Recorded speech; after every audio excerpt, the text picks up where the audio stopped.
simul stream on lichess. Do this every Sunday at 5 p.m.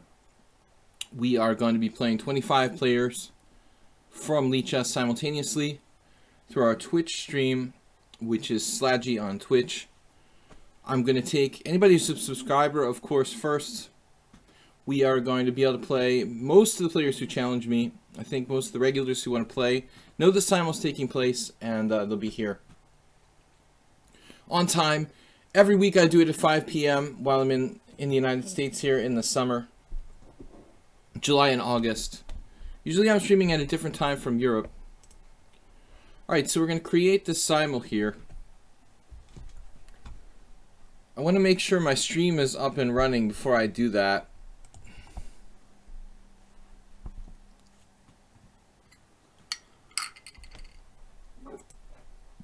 Let's make sure the stream is up and functioning. Streams have been working fine, but my last stream, yeah, it's up. Okay. Last time I started a stream, it just sort of automatically started running on Twitch, and this time I had to refresh my Twitch page. If you don't see the stream on Twitch now, just refresh your Twitch page, and I think it will come through. So that's what I had to do on my side. Welcome everybody, International Master William Paschall. This is a weekly simul I do. So it's standard chess, 40 minutes, 40 seconds. I'm making it 30 minutes extra clock time. I've been doing 20 mostly, but after encountering really bad time pressure last time, I'm going to add an extra 10 minutes. It can last up to about 3 hours. Host, color for each game, random. Create simul. I'm going to take the players on a first-come, first-served basis for the most part, but I do ask that everyone has 50 rated games, an established account here on lichess, and if anyone is a subscriber, I don't know if we have any subscribers in the house here today. I'm definitely going to take them first. But I didn't notice any subscribers in the stream. We do have a number of subscribers.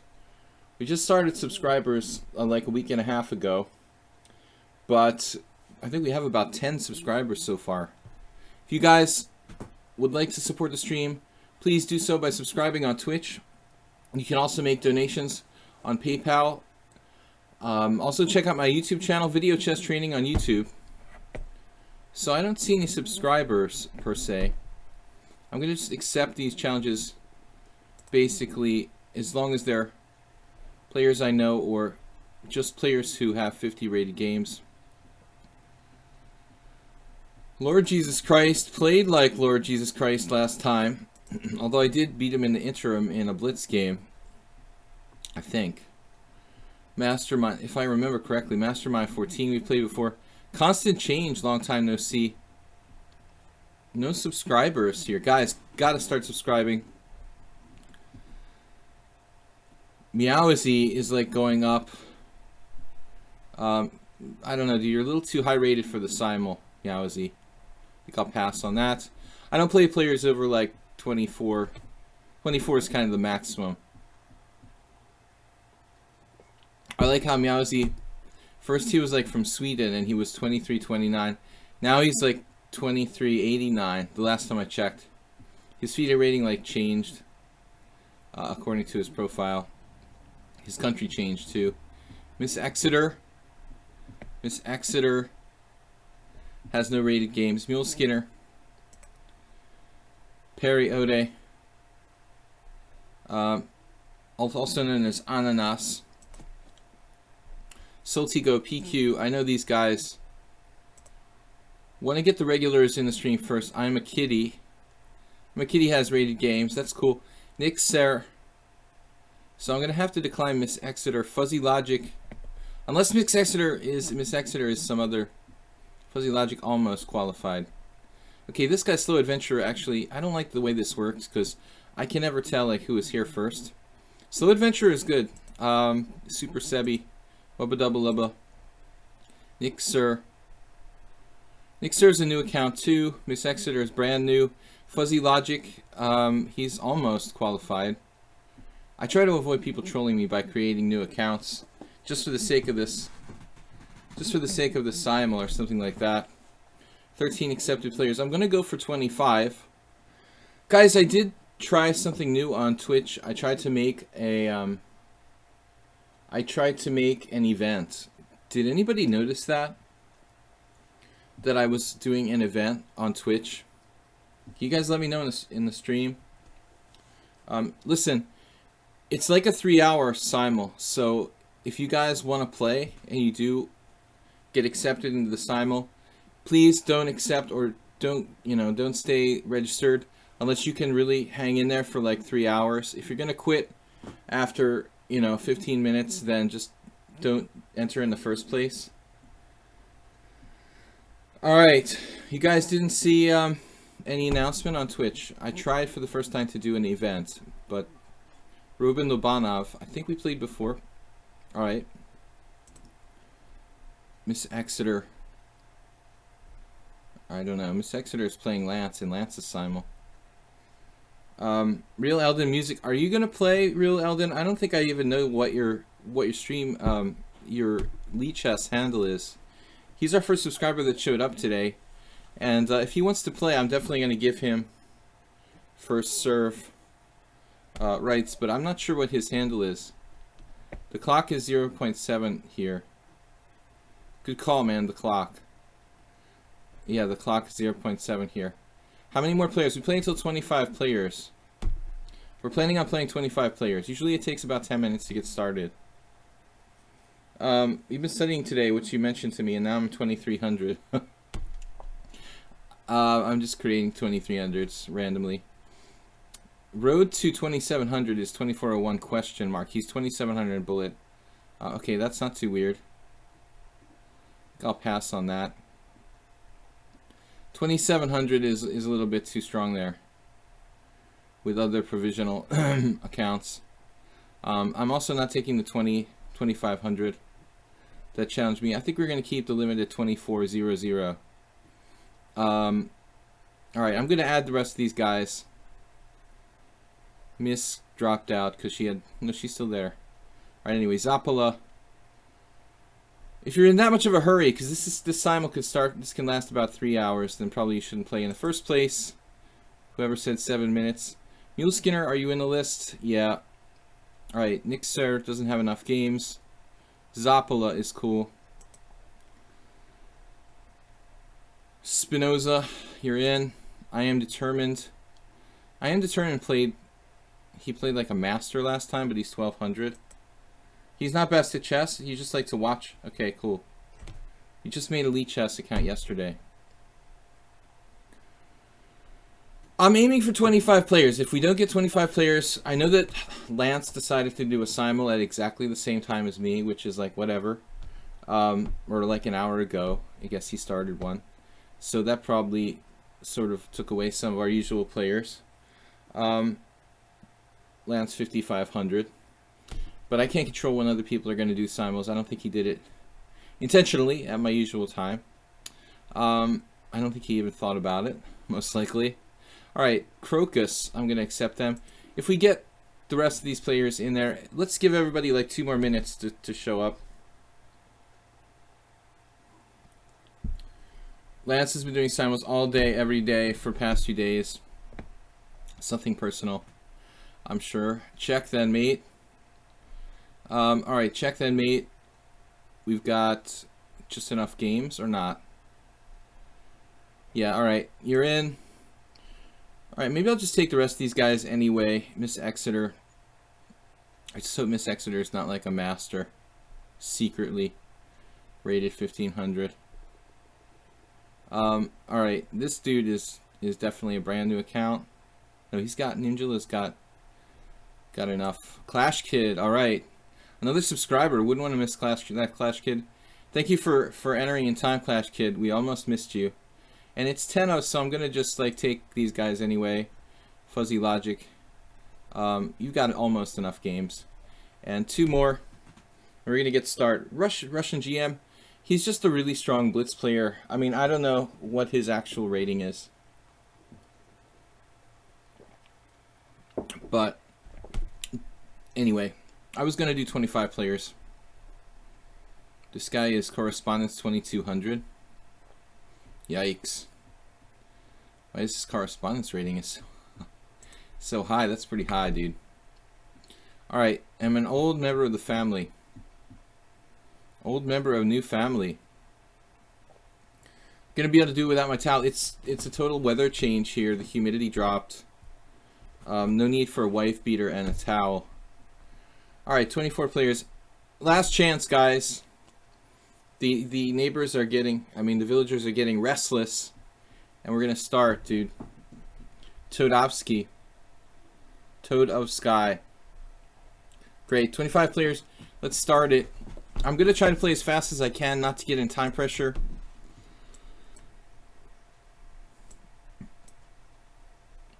We declined the 27 and 24, 2,500 players. It's hard enough playing like 25 players at once, but I don't need the frustration of playing people who are as good as me, or something in my own simul.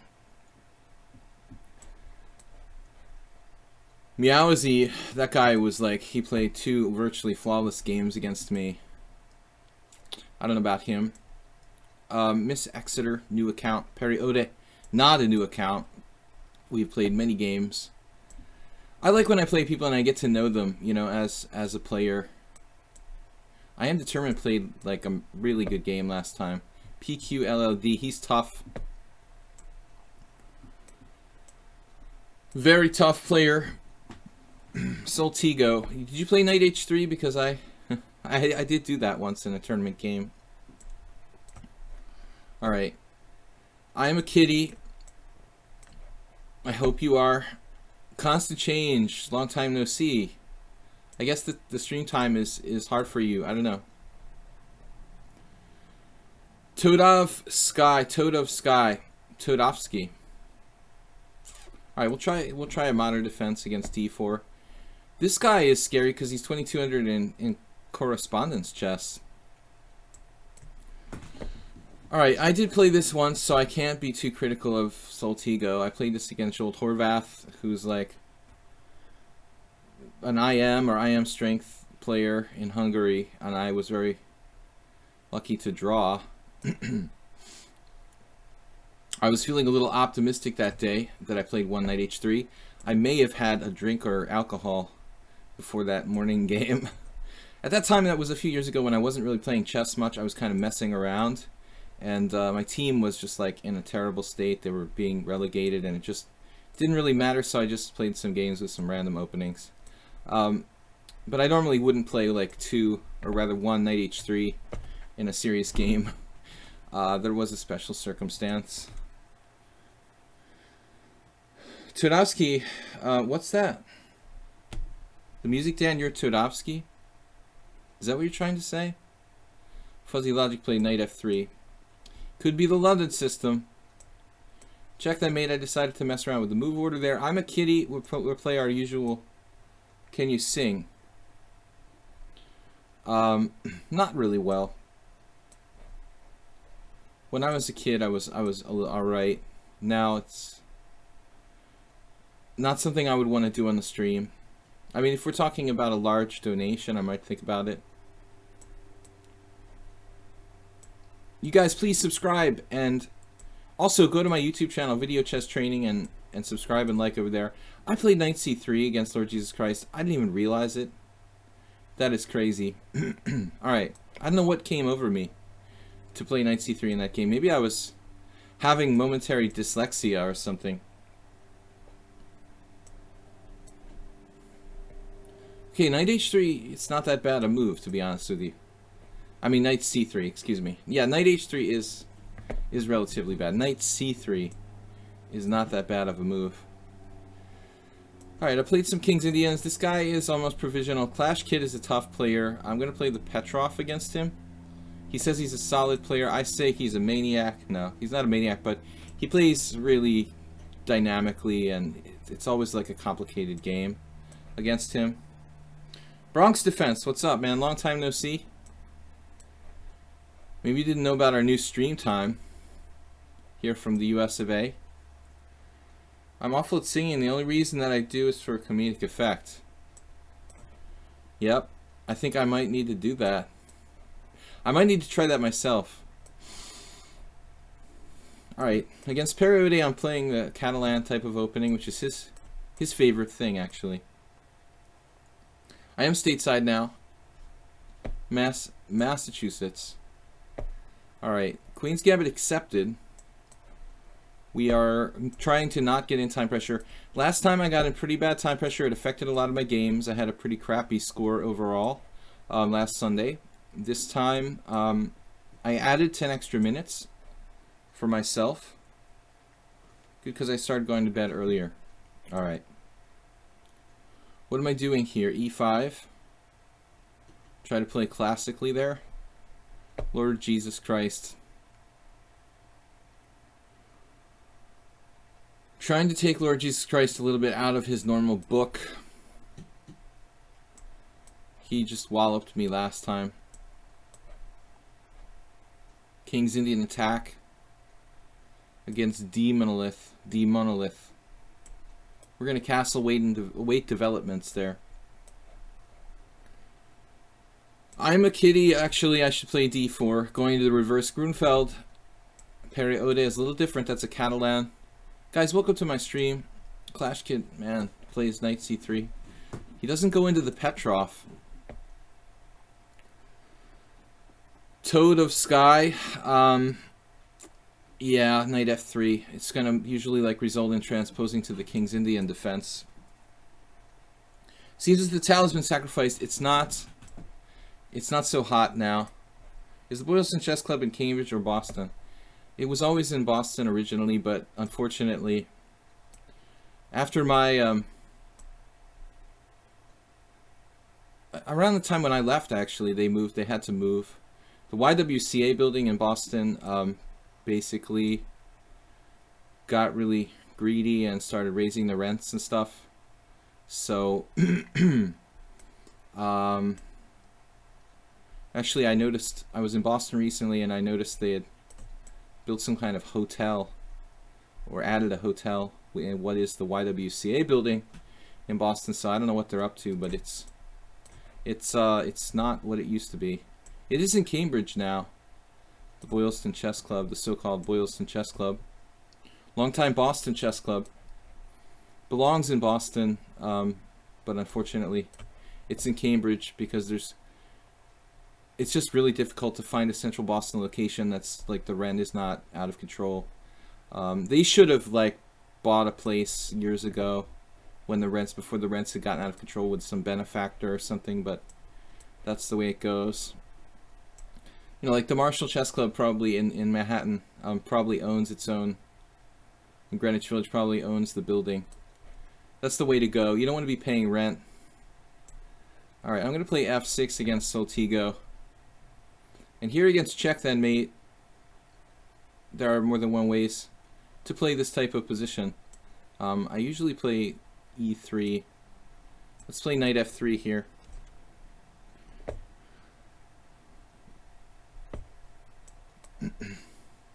Guys, I don't have that much time for chatter when I am playing in the simul. I also do a weekly stream Monday through Friday where I play Blitz and Classical Chess. There I have more time. What happened? Mubat. Yeah, Mubat is swinging, man. Bishop g4 against me from Lord Jesus Christ. Mubat is serious, dude. I wouldn't mess with it if I were you. I don't know what to do with this game here. I guess it's like a reverse King's Indian.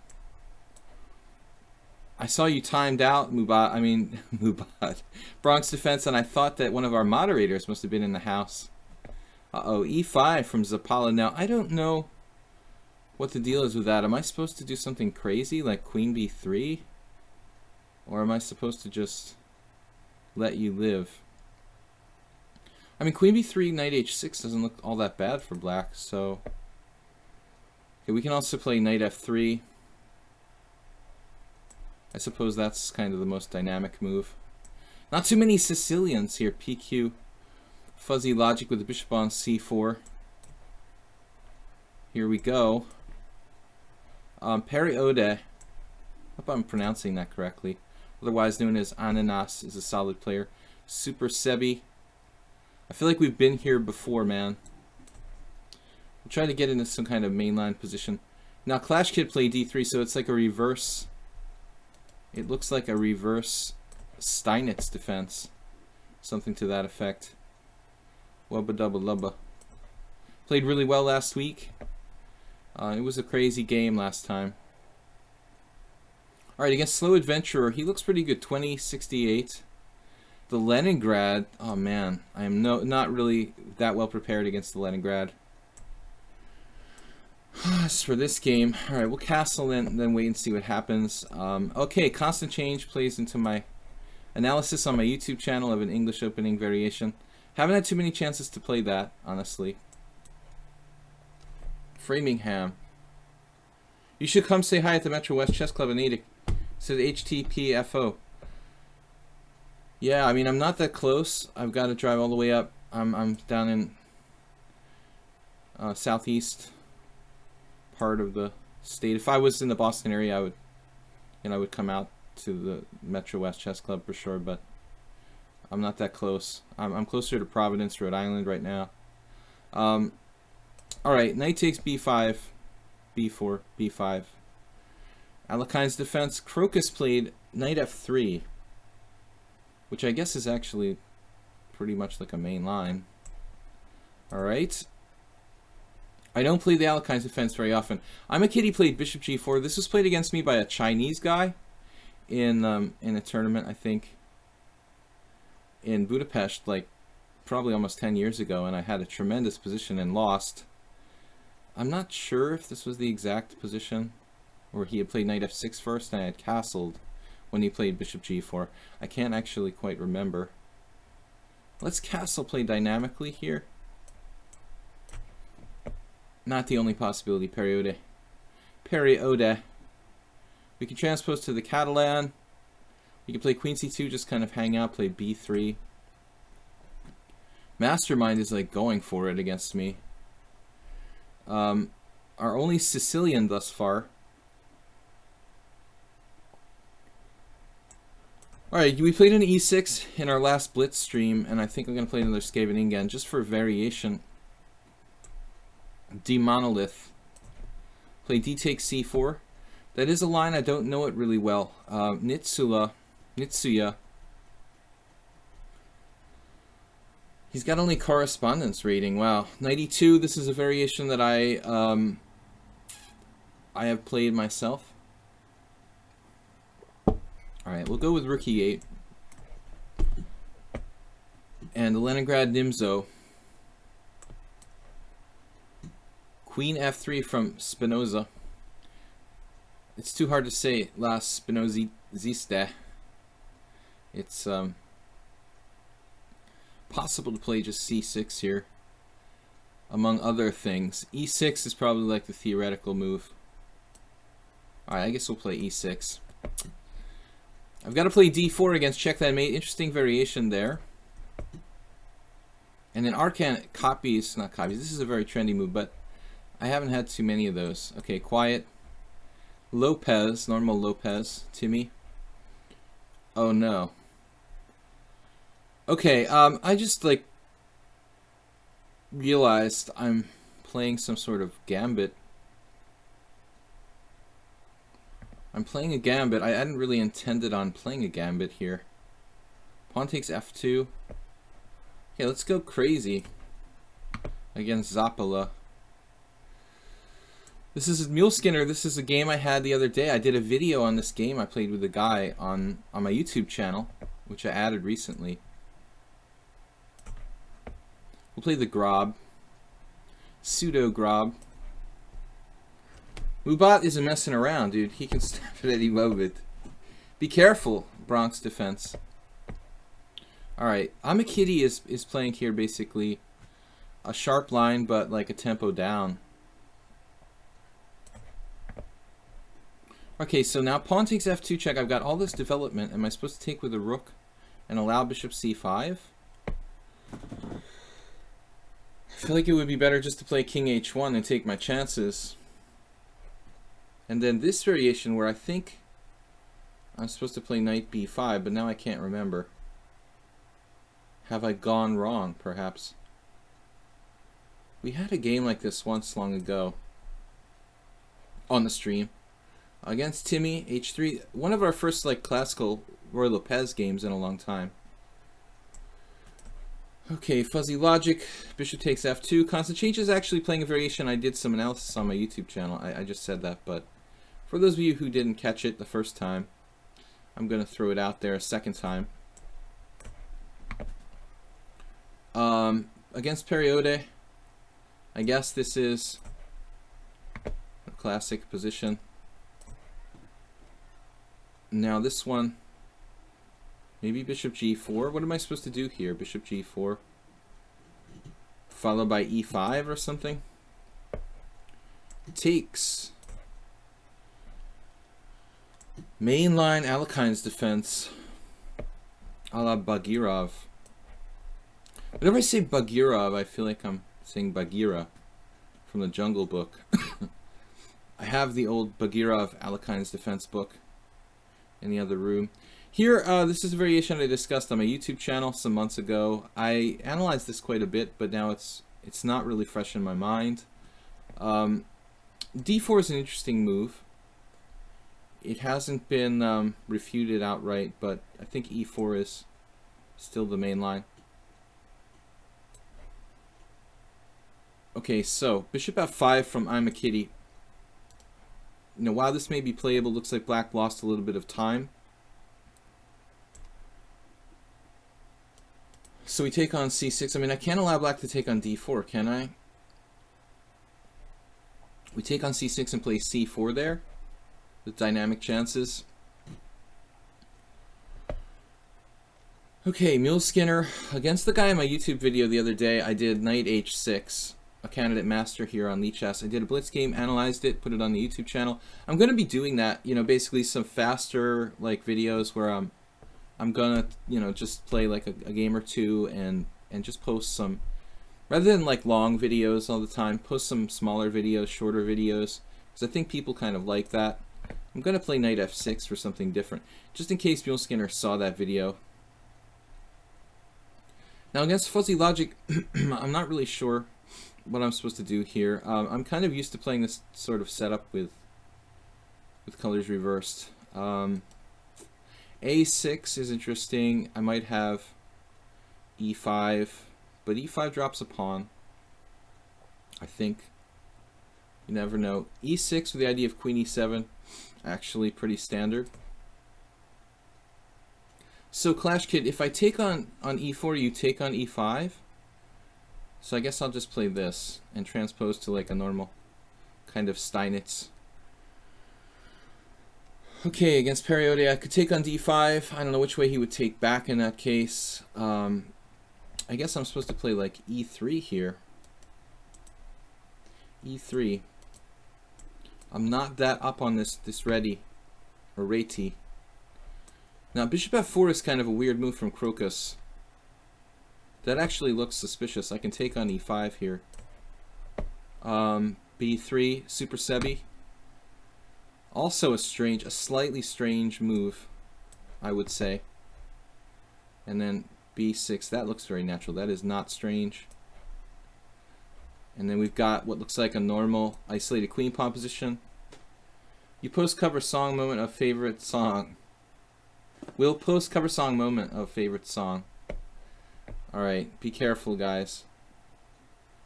I don't know what he's posting there. Queen f6 has been played. Goodness gracious, what is going on here? And I've got a lot of development all over the place.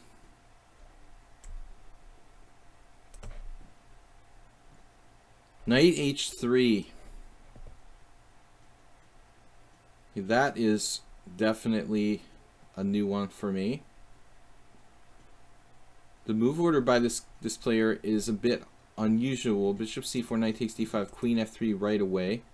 Most often you see like knight to c3 there, speaking of knights. So I don't know what to do. I was thinking about knight b6. Knight b6, bishop b3, knight c6, c3. That actually is maybe okay for me. Okay, d monolith. At least we get our pawn there. And Soltigo goes e4. Alright, I don't know what to do with this. Takes on e4. Not my most inspiring moment. If I close it up, it almost looks like his position makes sense. If I play d4, f4, White's position seems to start to make sense. So I guess I should play queen d7, and I'm still not threatening anything. Or am I? Queen d7, pawn takes d5, bishop takes d5. This is pretty weird. I don't know what to do. Knight e7. We'll just play that. Is that right for me? Alright, a King's Indian against Toad of Sky. And then d5. Yeah, I think I faced e5 in another game and then got messed up in previous life.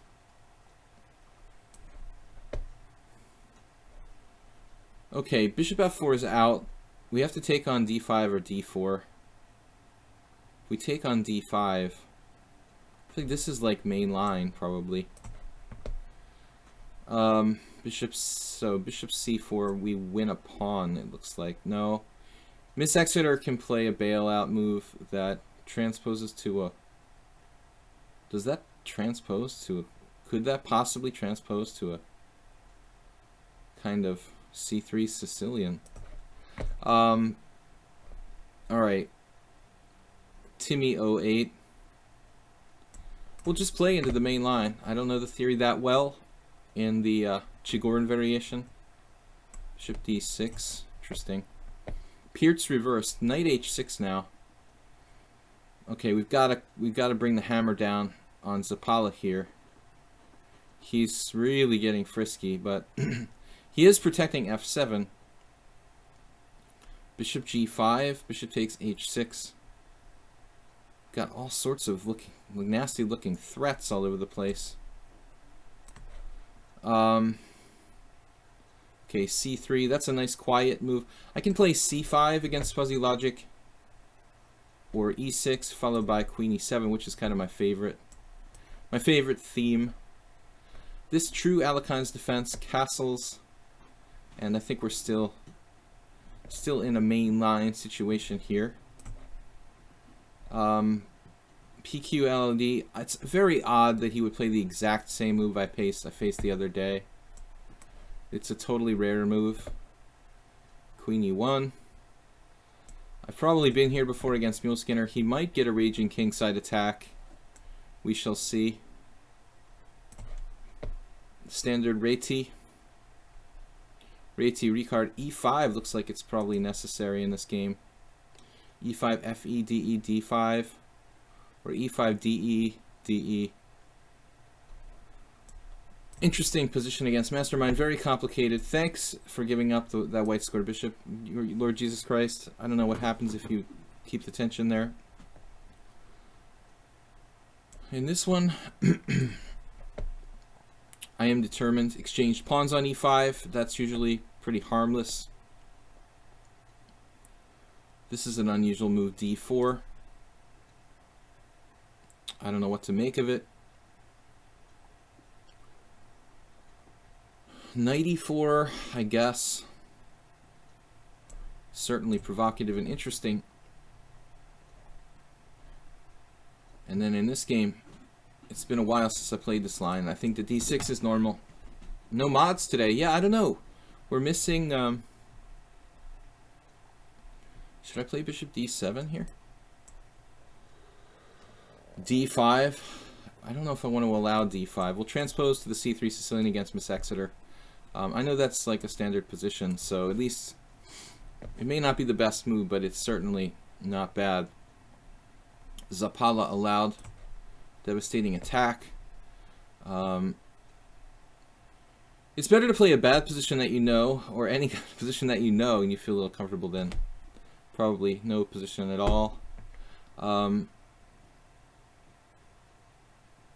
It's better to play basically something that you know a little bit about than something that maybe theoretically is better, but you don't really know enough about it. Okay, periode. I thought I was supposed to put the knight on c3 in these type of positions, but now it just seems kind of weird to me. Todovsky. We're just taking too much time in that game. Arcan. I can play queen b3, queen b6. It's not very dangerous for black, I guess. I could play something else as well. But here, maybe bishop g4. I can also play b6. Go for b6. Ah, c3. This is what I expected, actually, but I have knight e5, followed by knight d3 check. That's the secret move. Okay, Soltigo going nuts with the f4. I feel more inclined to make this exchange now than I did previously. Wubba Dubba Lubba, who played, I thought, really well last week, although it was a weird opening where he probably made some sort of mistakes. It's a reverse Peertz. I can play bishop g5, I guess. Not really sure if that's the best move. Maybe I should stake out some central space and play more classically.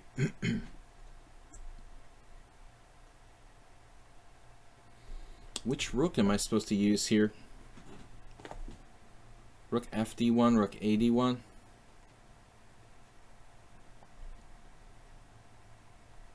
I think I'm supposed to play rook fd1. Okay, does black have any threats here? He might have some counterplay. Normal Super Sebi type of position by transposition. He's sort of obsessed with this one formation, and it's basically impossible to get him to play anything else. I'm a kiddie, a little lagging in development. It's a question of whether it's really that big a deal. Queen a4. Not that easy to get there, to get in there and create threats against black. This Grunfeld type of position. Check that mate. Bishop g5. Looks like a good move. If it looks like a good move, it probably is one. I feel like I don't have much here.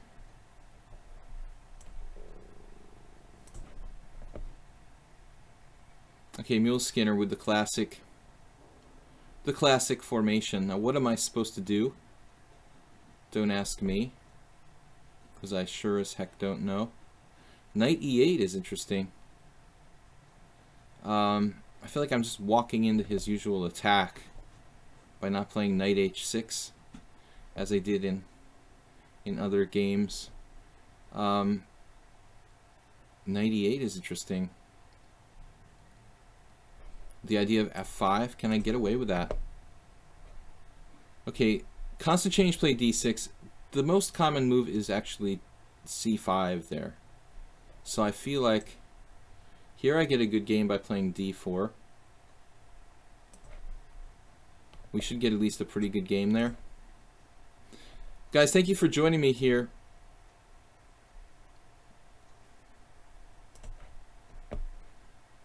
Okay, now b6. It's like a classical Steinitz with colors reversed.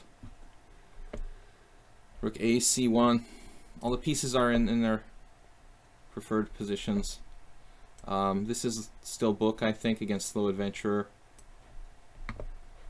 Been a while since I looked at the Alekhines defense seriously. Oh my god.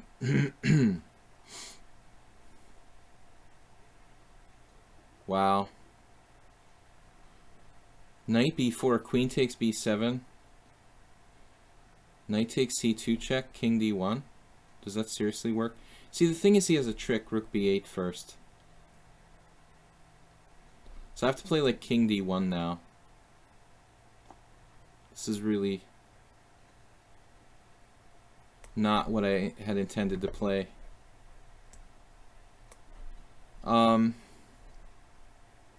Okay, now the question is knight b5, knight d5. Knight d5 looks like more active, but It might actually just be trapped there, so maybe I should come back to e2. Let's reverse Peerts.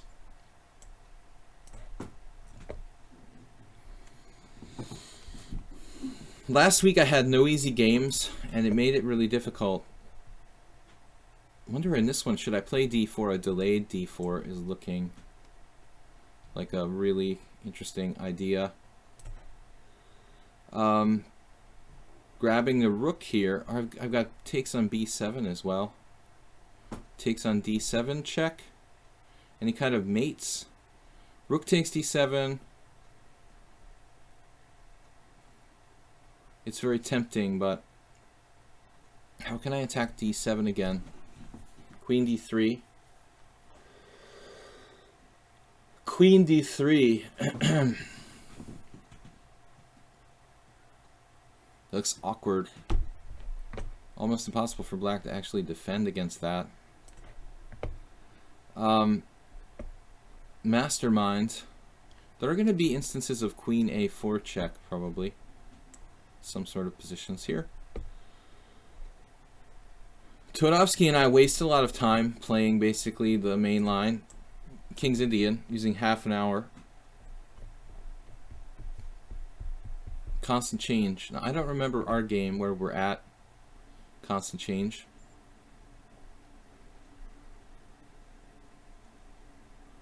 Check that mate played knight f6. I thought you should definitely play another move there. Either f6 or queen b6. Knight f6 looks very slow. Guys, please subscribe to the Twitch stream. Slaggy on Twitch. We also accept donations via PayPal. Please check out the YouTube channel, Video Chess Training on YouTube. Knight f6 here, I don't know what I'm supposed to do. I don't see a forced win or something. It just looks slightly better for white, but having said that, I don't really see any kind of knockout blow.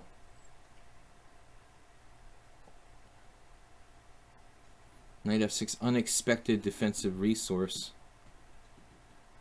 Knight takes c6, takes knight e5.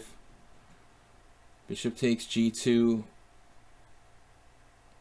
Queen a4 check, bishop c6, knight takes. That's not so convincing.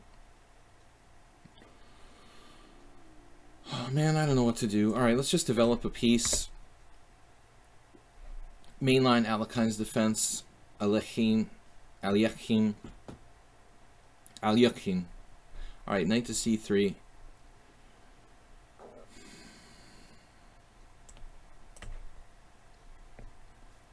Okay, now Clash Kid played that knight d2 retreat, threatening bishop f3. Looks pretty standard. Bishop g5 without trading queens. That's a new one. I am determined. I have never had anyone not trade queens on d8. Very, very unusual. Normally people are really excited and like jump at the chance to trade queens there. Okay, now back to another position here. Knight g3. That looks pretty interesting for white. Knight g3. We'll play it like a King's Indian. e5. Queen d2, exactly copying our game from the other day. Now I'm supposed to play, it's like h6 and a6, which I didn't find over the board in our Blitz and Classical stream, which we do Monday, Wednesday, and Friday, I should say. All right. The dark squares, Soltigo, he's like pretending he blundered, but he has bishop takes h3, queen h5 check. He did like some song and dance about like making a blunder. But it maybe was some sort of psychological ploy. He's not actually dropping anything here. Bishop takes h3. You know, I don't want to give up my bishop for that knight. So this is actually slightly concerning. Not what I intend. Well, not what I had intended here. I'm not happy about this. Bishop takes h3, then g6, queen takes h. That's just good for white, probably. Queen d4 check. He has a lot of moves there. Let's just try it. Maybe I can castle queenside. Okay, this Timmy position, Timmy, who played only once. I don't recall the game. I've got to start moving faster though, guys. I'm taking forever. It looks like queen b6. This reminds me of a game I had too. Let's see, knight c3 or takes on d5. Eventually, now he's defending d4. Slow adventurer. Adventuring, this is what I said. Knight c6 is Korchnoi versus Ferenc Berkesh, a game I actually watched. This is a variation that Jinjiashvili talked about years and years ago. Pawn takes pawn, d5 with advantage to white. So, not to fall into that trap, we probably have to play something else. Taking on e5, knight takes e5, bishop takes e2, knight d7. It's a little bit passive but playable. What else? It's a little passive, isn't it? Knight d7 right away. I think that's maybe what Berkesh plays now. Alright. Bishop e2, giving up that dark squared bishop. Interesting. Alright. And now, it took us 8 years to play the first 7 moves of a King's Indian. Bishop b4.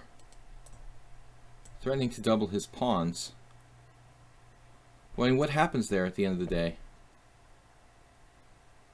You know, what's really happening there at the end of the day? I am determined. Never once have I seen that happen in a game. Even having played that variation like a million billion times. No one has not traded queens against me. Okay, he found this defense, knight b8, to defend that bishop on d7, but black is obviously lost here. We have a lot of strong moves. Bishop b5 even looks good. Knight e5. Man, that is vicious. Okay, hanging pawns. We've got no moderator today. We've got actually nobody's here. World Loser, Plukro. Jeroen was on earlier on lichess, but I didn't see him here. Alright, we'll play quietly as the time. Queen c8, that's a very passive. I prefer queen b6, but okay. Queen c8 it is. So he played knight f2. I guess, in a way I'm happy to see that, because I really didn't want to see that knight coming to f4 at some time in the near future. It also gives us the possibility of sometimes knight to d5. But I am a little bit behind in development here. Pawn takes pawn.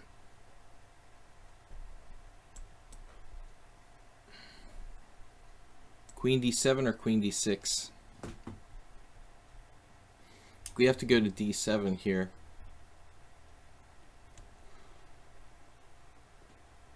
I'm a little concerned about my e5 pawn becoming a target. What am I going to do about that? Actually,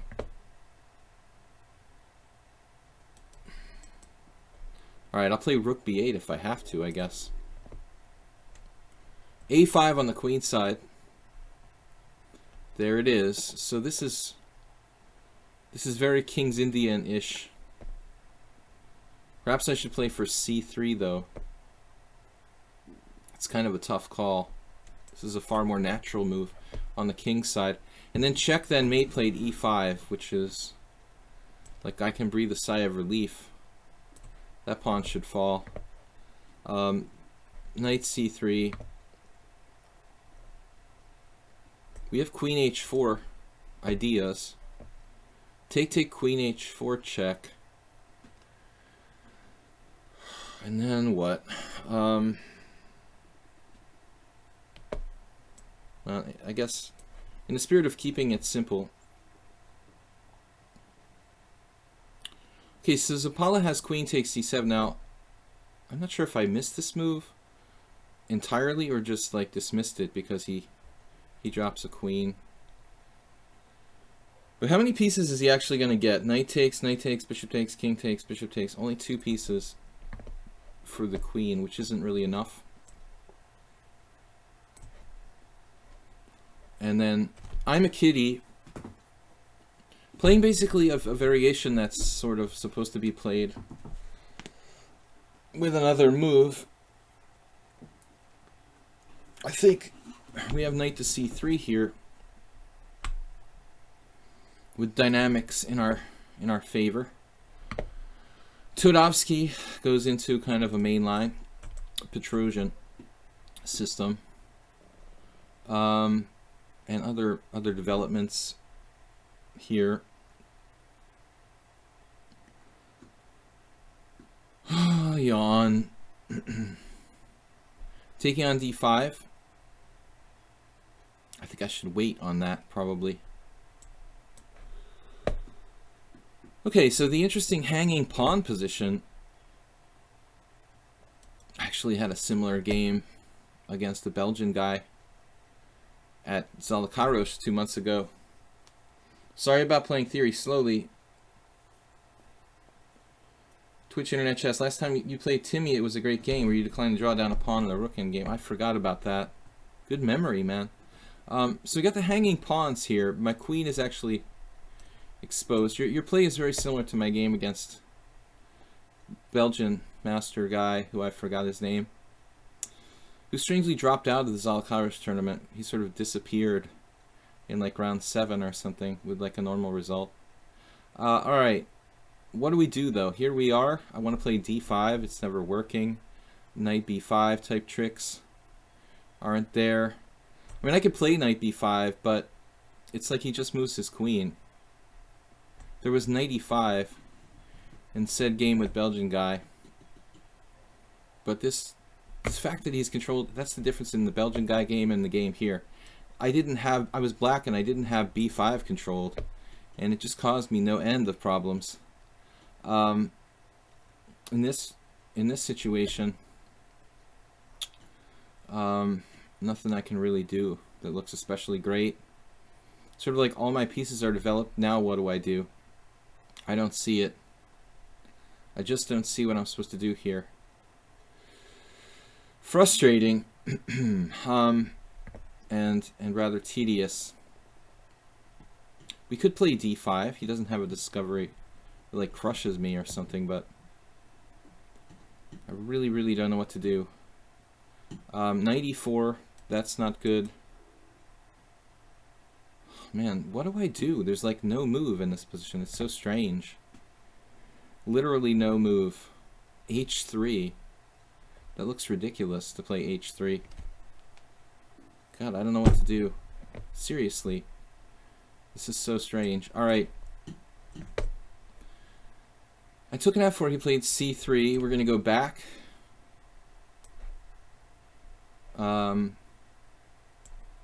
Yeah. Okay, we grab queen with check. That game. This is a transposition to the c3 Sicilian, it looks like. Why is this weird for me? Like, is e6 not supposed to have been played already? So strange. Huh. I don't know. Alright. Timmy. Yeah. I think bishop d3. I mean, I think I've been here already. We've already been here a long time ago. Queen takes queen, or what?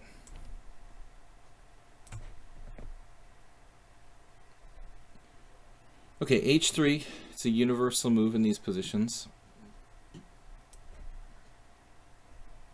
And then queen h4 check. He's going to have to go Korchnoi style with his king. And now he's planning on knight e5 with a big outpost on d3. Trading queens, we got a good position against Crocus. Miss Exeter. Again, it's like a pretty normal c3 Sicilian type of situation. We're winning here. King's Indian-ish. Maybe my bishop on f8 should hold. And think about something else. Or should we just commit to e5? I don't know. Todovsky. This is well-known territory. Against Soltigo, it's just a position. It's pretty sharp. Opposite side, castling. Maybe. Maybe not necessary, though. Maybe I should play more conservatively. Just develop my pieces. Castle king side. Slow Adventurer took on d6. And then we're winning a pawn here for whatever that's worth. e3. Now bishop b4 can be met by knight e2. Man, this is... He knew not to play e4. Bishop e4 there, bishop g4. The problem is I don't have a whole lot here. He's played this in a really unusual fashion. Pretty boring position as it turns out. Here now, h6.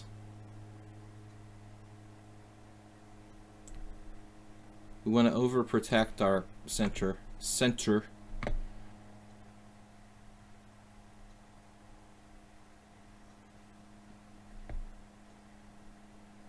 Knight back to c6. Excuse me. I like this pawn. Okay, so now my plan after king d2 was to play bishop h6, changing diagonals. Miss Exeter playing the white side of the c3 Sicilian. What do we got here for games? Just 5 games. Doing pretty good so far. Pretty good so far. Bishop f6. Nothing special. It looks like equal. Got to trade this guy. And then this were a pawn up. So PQLED played bishop e3. I think that's wrong because of knight g4. I hope so. And now we start trying to find a way to win material here by force. Queen to c3. Knight a5. Wow. Just like that. Knight e5. It's kind of scary position. I don't know, what else am I going to do? Knight a5. Who cares about the center? Okay. So, I decided to play kind of conservatively here. Chickening out on castling queen side. Where to put my bishop, though? Okay, queen c2 Todovsky. This is probably a move and a position that's been played by other player against me that I forgot about. It may be a game I had against like Jared Bryan 100 years ago. This is pretty equal-ish, but white has a tiny nagging space advantage in this game. That's why I don't like to play knight bd7. Knight c6 is normally kind of preferred. So how do we resolve this? Making useful moves. Yeah, knight c4, rook b8. I'm afraid I have to play here. I guess I could play knight to d5 as an alternative. Knight to d5 to d5. Actually, that makes a lot more sense.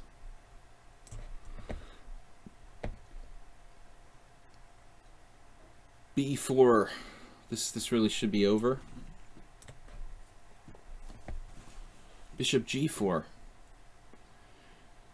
Not really a constructive move for black, I think. Wubba dubba lubba. Maybe I'm wrong, though. You have something there. You have some point.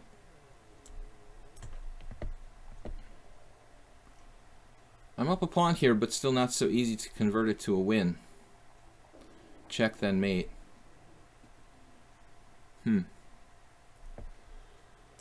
Could be actually troublesome if I'm not careful. We really have to kind of set up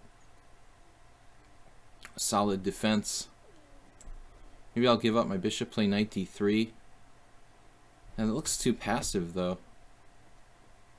Looks passive to do that. Rook c2.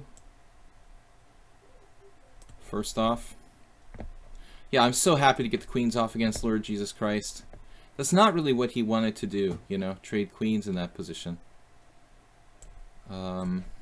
White's king not really safe there. This is equalish. We've got... What do we got? Clash Kid. I do know you from somewhere, but I can't remember. Nefedov says, how do you keep talking for so long without even a little drink of water? I think I had a lot of drinks like right before I started, to be honest with you. I had a huge glass of like lemonade. Demonolithic. Okay, I've got to move it along here. I'm a little too slow. Bishop e3, what's wrong with that? Knight c4, right? That's irritating. Yeah, how do I do this? Queen e2? What is the deal with this? Queen e2, maybe. Slight weaknesses against Peri Ode. Lord Jesus Christ never should have let me trade queens.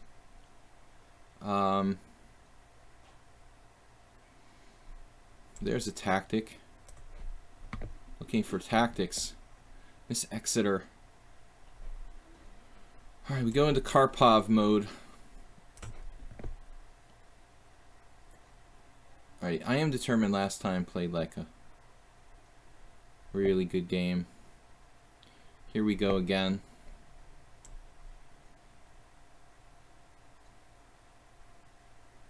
Maybe trade pieces. I thought you should play bishop h5, wubba dubba lubba there. Definitely play for 8. No, bishop h5 if you're going to put it somewhere. I think that's a slight inaccuracy by him. And then this endgame is excellent for black. I'm just winning a pawn on c4. I don't know if that's being too materialistic or not. Probably not. The ultimate Alekhines defense. And then he took on e5. This was like a semi-hallucination on my part. I thought I could take on f3 here. Well, no, I can't. Oh, man, it's guarded.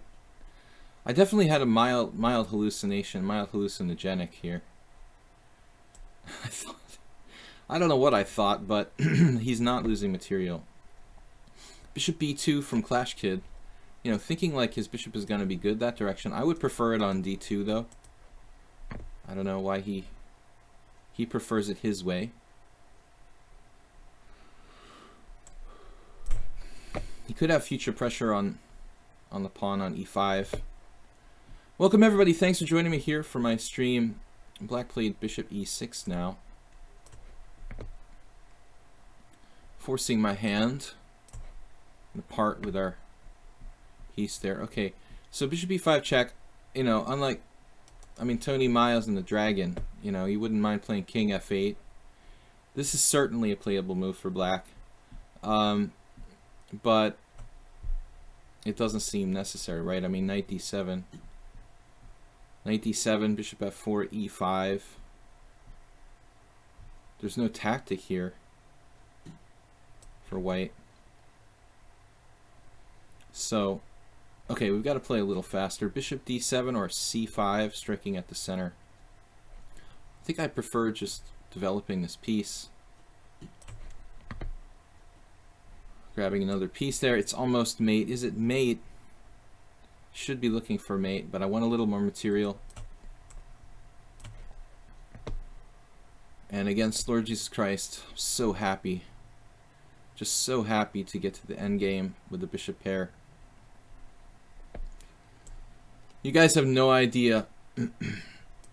He's still dangerous though.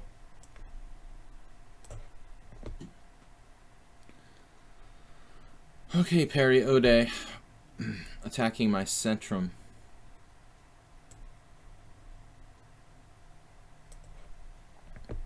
You have a space advantage, generally want to keep pieces on the board. Here, Mastermind is... he's crazy. Nothing special here. I mean, I've occasionally seen like Knight H5 played, but I don't think in this position this is going to make a lot of sense anymore. Knight to G4, nope. Just develop a piece. If I play that though, he has... Knight B3 could be a problem. I've got to really be careful of Knight B3. Knight takes C5. I'll just play B6 to be on the safe side there. Bishop E6. Another tempo with that bishop from I'm a Kitty. And it looks like a Tarash where black's kind of lost some time. Take Queen C2 is interesting. At the very least, this should be okay for me. Although I'm helping her develop. I'm not crazy about that. Thank you for the game. So in the end, I decided to castle kingside there to be on the safe side. This is not a move. I anticipated B3. Bishop takes F3. Bishop takes F3. That's good for white. So we just have to retreat our knight to a kind of bad square, it appears. Still, I'm a clear pawn up. Alright, now this one is a question of queen location. Miss Exeter. I don't have a good place to put my queen. It's going to have to go to like E8 or something, which is not really optimal, but we'll settle for that, I guess. A4. Knight problem. We have a serious knight problem. A6. Man, that really weakens my queen side. I'm regretting the move rook C8 already. Slow adventurer. I never played this player. If I play A6, A5, and then he's got this trash compactor type of thing like B4, it's a little bit daunting. What other options do I have here? Not a lot. I really regret the move. So regret playing that rook C8 move. It was just too automatic. Just very inappropriate here. Maybe Knight B8. Knight B8, A5, Knight D7, B4. This looks really abstract. Like I'm getting carried away.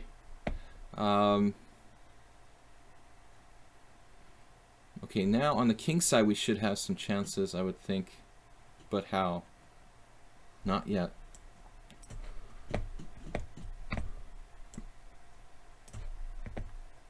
I am determined is very solid. We've got weaknesses in the black king side now against Wubba Dubba Lubba. Really want to trade my knight. I guess he should just go in there and be like a scout. Periode, he's not settling for just like a draw by repetition. He's actually trying to cause trouble for me. King H2, I guess. Guys, welcome to my stream. Against Mastermind, did I miss Queen F2? It sounds like it. Sounds like I missed some kind of strong move. Anyway, C5 is not possible here. White's sort of threatening some kind of C5 ideas. I was thinking about this, though. And now, alright, bad queen. It's not necessary to go to e8. I said e8, but in reality, maybe I should just go back to the original square.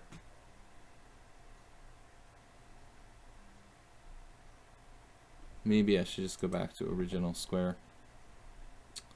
I mean, d8 actually controls d5. I think it's probably better. No need to be fancy there. b3. And now he's threatening slowly a3, b4, etc. But that takes away his knight b3 maneuver. So we can play bishop d7. I'm playing Adrian Casillas. I once lost a game to him. Similar position. Knight h5. Bishop takes h5. G takes h5. That is interesting. My structure is kind of shot. I might be able to get in f5 though. That's a key question. If I can get in f5, my position might be alright. Knight h5, take, take. What's he gonna do? Like knight f1? I have some weaknesses in my king side. Not real confident about it. Let's just play a waiting move. Alright, so she gains a tempo. I go back. And then here. Trade material if you're... Wow, Muleskinner thought forever on this move. Bishop e3. He goes central on me. I feel like I should play bishop g4. That's totally against what I just did, though. f5 was my entire plan. Now I'm suddenly having second thoughts. Like, he's changing plan. Maybe I should change plan. Bishop g4. Why not? Keep it simple. G6 with the idea of tactics, or what? Bishop g7, sacrifice things on d4. It's pretty wild. I wouldn't have come up with that. Very nice move. Lord Jesus Christ is now 2300. 1800 blitz. Yawn. I'm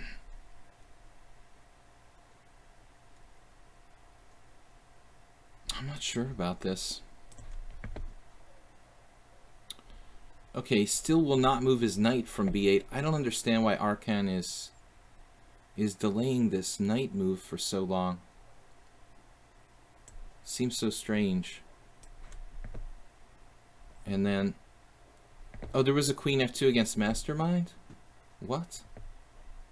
In what position was that?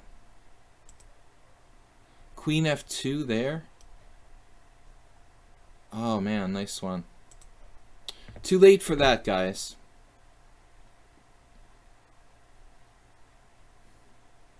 We're just gonna go about our business here. Alright, speaking about going about our business, speaking of, bishop takes c4. That was a knight, formerly on that square.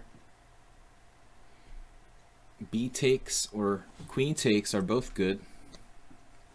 I mean, queen takes knight to d5. What's this about? Okay, constant change castled. Then we need to like manually castle. Maybe rook f1 type of move. Okay, he's back on my c-pawn again. We have other options. Let's see. Harry Ode. Really irritating, dude. I thought this knight will come back to h6 in this game. Eventually. Kind of a classic plan there. And then rook b1. So here we have the idea of taking on e4. But it doesn't really work. I need more pieces to do that. Knight h5. He just doesn't care, man. Where is this guy from? USA. Actually, his name reminds me of someone from Brazil. I thought there was someone from Brazil with this name. Knight g4. My knight is going to get chased away. Bishop takes, knight takes, queen takes, bishop f5. That's not really great.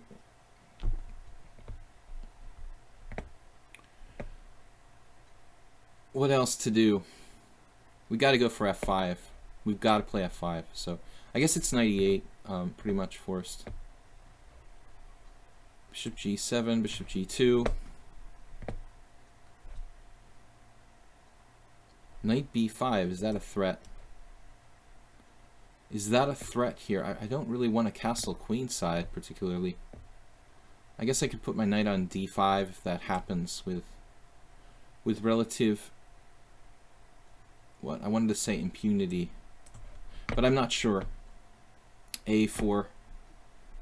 a6 or a5, those are the only options for me. Clash Kid playing, yeah, more positionally in this game. Alright, finally the knight moved, so I think I'm going to take... I've been waiting for that knight to move for like a year. e6, and watch out for discoveries at some point here. Queen h4, don't like it. Let's just play it safe. Okay, Lord Jesus Christ should be slightly worse in this kind of position. And then Super Sebi gets his classic structure going on. I could take on c4.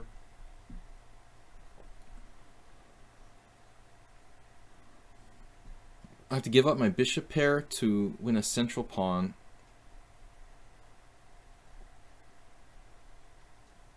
Is it even worth it? It's probably not. It would take him out of his normal comfort zone, though. In this position, bishop takes knight is a big concession. I could probably play it, but rather not give him opposite colored bishops. Bishop f5, knight to d4.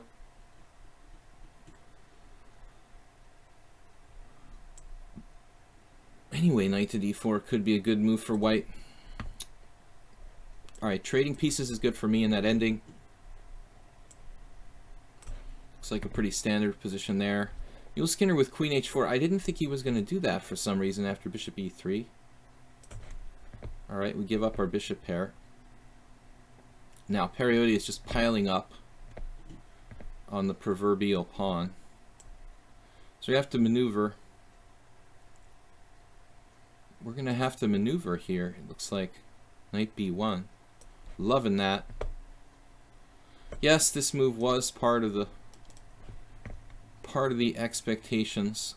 I'm so close to something here tactically, but queen f4 check just doesn't quite cut it. Huh. Man.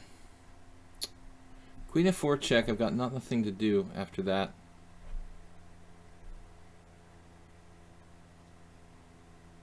Probably can't hurt to throw it out there, though. A little late for the good queen move. Rook d7, I love it. That's a great move from Lord Jesus Christ. But we can kick his knight now. I'm really not sure about this, though. Damn, maybe it'd be better to develop a little bit more. Rook c1. Threatening knight b5. So c6 anyway. And then Wubba Dubba Lubbas looking like they're getting in trouble here. I mean, I have f5.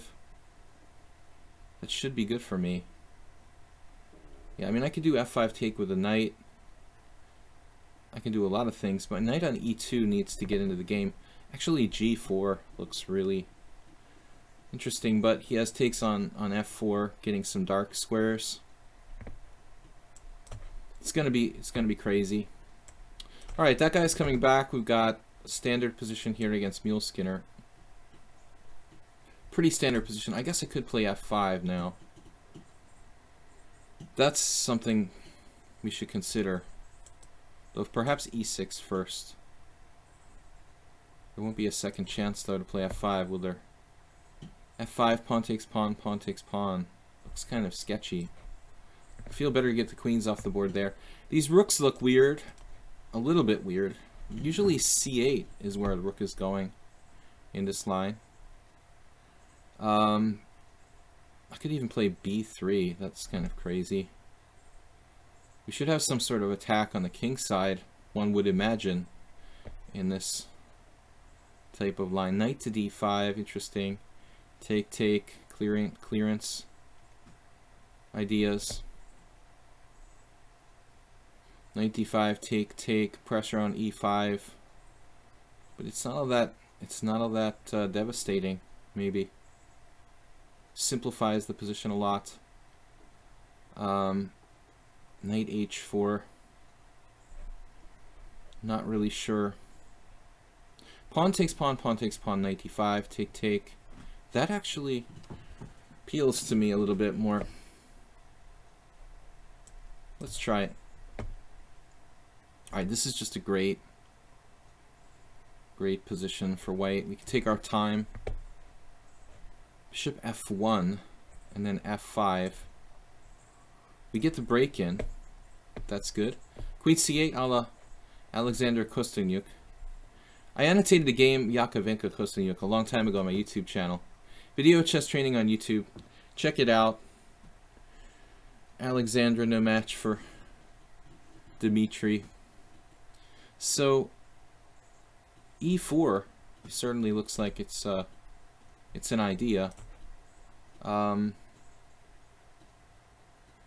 feel like I played this a bit passively though. Yeah, I'm not so sure. e4, take, take, bishop e6. That knight's coming to like c4. Knight b6 is the last move. It's almost like they're anticipating e4. I should probably hold off on that. This bishop move may have been mistaken. Maybe I should move my queen back to c2. A lot of options. Yes. h6.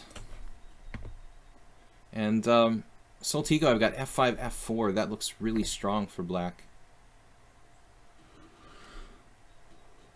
I gotta watch out for d5. Maybe I should develop one more piece here.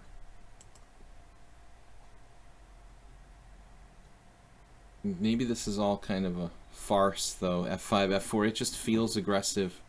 What does it actually do? Yeah, such a solid position for both sides here. I was thinking queen c8, f6. Is it necessary to play? Yeah, and bishop g4 could be really irritating there. Overprotect our strong point. Miss Exeter played queen e2. I was a little scared of queen b3. She seems pretty solid for her rating. a6, taking up the b5, taking out the b5 square. Might not be a bad idea. Here we go with this Alekhine idea. Alekhine. Any tactics here? Apparently not. I missed my tactical chance a little earlier.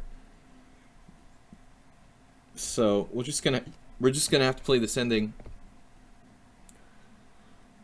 Spinoza goes with what? a4. I've got a pawn hanging here. Just started to drop. All right. Now g4. Nope. h4. Not so easy to take this guy out. He's so tough. Rook e d8. I can play knight to d2. Bishop b4. I don't know what else to do. Rook e1 is interesting, actually. Nah. I'll just play like bishop b4. Alright. Now we've got a good game here. Maybe bishop g6, rook d8 is also a good move. Okay, now the key question. Can I get any threats? Can I get a threat? Invasion at g4. That could be a threat.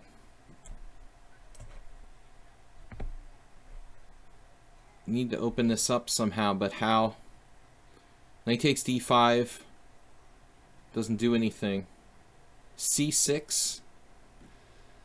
c6 is sort of double-edged. I don't want to trade queens. I mean, unless I'm guaranteed a really good ending. And this game's taking a while. It's like a King's Indian, basically. White's grab space on the queen side. Lord Jesus Christ. He's playing like a machine. I mean, I don't mean that literally, but just, like, you know what I mean. I don't think you're a machine. I don't think you're a machine. Could be. Let's see. Almost as good as the computer. Not quite. Man, this is I guess we gotta go for it. Bishop b4. But I know Pariotti is a good player. He's really solid. Okay, knight b3. I got in trouble in that structure when I was black. I mean, my opponent got in trouble in that structure where I was black, with the g5, knight g5 maneuver. And I hope that I don't allow Pariotti to do the same thing to me. This knight on g5, speaking of which, is just silly in this position. Okay, here we're just totally winning. We should be looking for knockout blows and mates in one for our opponent and stuff like that. Rook d8. Okay, I don't understand. Is there some sort of perverse tactic here? e5. There's got to be a trap of some kind. I don't understand. What is this about? Okay, knight in the blockade position. b5 has been played. Or we should probably think about playing e4. Though it may be a little weakening. Might in fact be too weakening to play right away. Perhaps we should play b3. Okay, now I'm thinking taking on e4, getting the g4 square for my pieces. I don't want my knight to be marooned. And then king g1. Pretty much a classic game for this variation. Castles. Okay, this was his idea that I completely missed, of course, but I don't believe this can be sound. I mean, I'm taking on f4 a whole piece. What is this? Now, he just took back with the bishop. That changes the character of the position, but I think he just loses a clear pawn this way. He had to take back with the pawn, take back with the bishop on f3 now. He may get some compensation. It shouldn't be enough. I'm a kiddie drifting in development. Bishop g5. Queen e5. No, that's not working, is it? Should I bother? Maybe just like b3. And castles, bishop b2. More positional style. Okay, bishop d7 now. And this variation has worked out. So far, so good. Queen e4 trading queens. I'm actually kind of relieved to see that. But I have to be careful here because he still might be slightly better. Bishop takes g2. Oh, he just... No, he didn't drop anything. I might be able to take on g2 there. Trading queens, not really what I had in mind here. This could be a little tricky to avoid the trade of queens. That's the problem. Knight takes d5, pawn takes d5, queen d4 check. Not enough pawns for the piece. I just can't afford to trade queens here. I don't think I played that really optimally.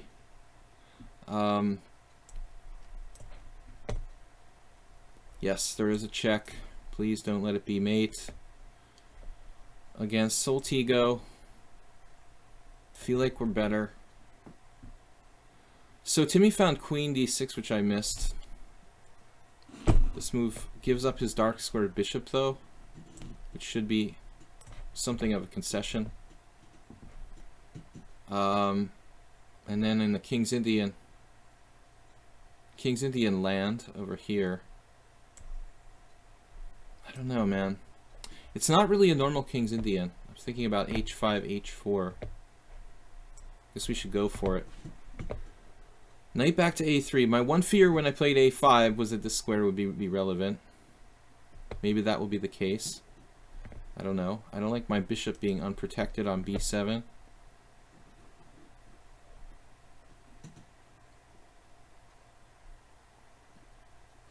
Should I just play bishop a8? Is that the simplest solution here? Or queen c8? I intended bishop... Actually, I intended queen c8 there. Now, knight takes a5. I could be in trouble here. I've got to keep an open mind in this position. Alright. Knight takes a5. I've got knight d3, I just realized. Knight d3 is a huge move. Knight takes b3.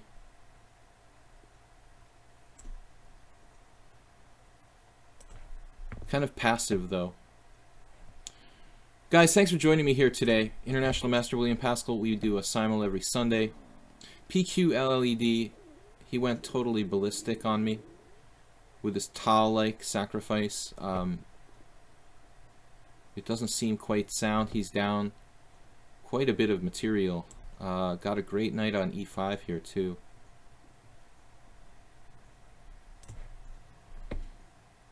And then we're winning this one. Pawn up for nothing.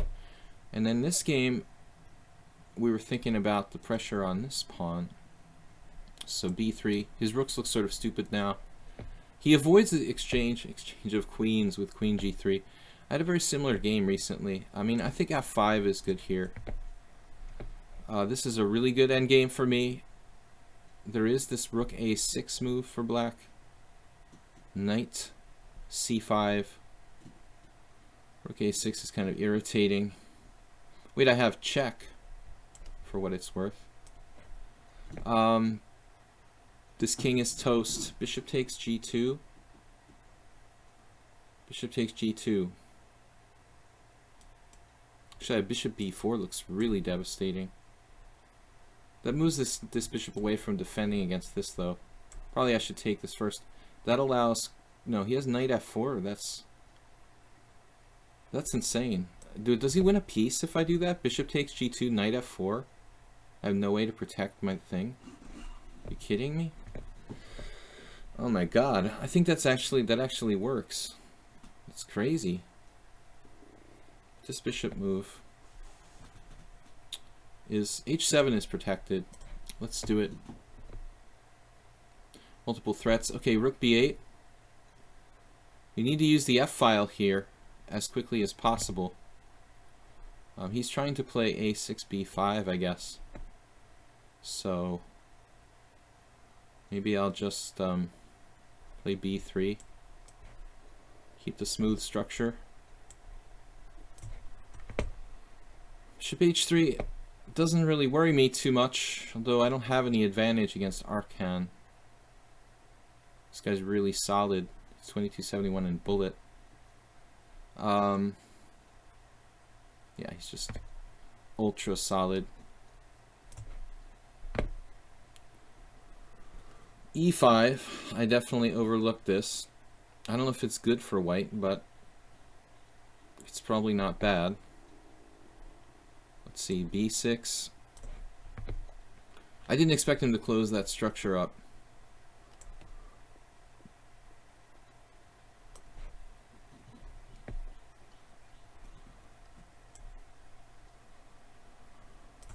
I'm a kid, he finally got castled. And And against Clash Kid, he played g3. That's a really good move. Unfortunately, a really good move. He's played more positionally today than usual. I actually think I need to think about trading white square bishops somehow in this game. But I'm not sure how I go about doing that. Rook e7. e7. If I do rook e7, I'll have problems later on. I need to just move faster. I think I did this. I did this the wrong way, probably. Alright.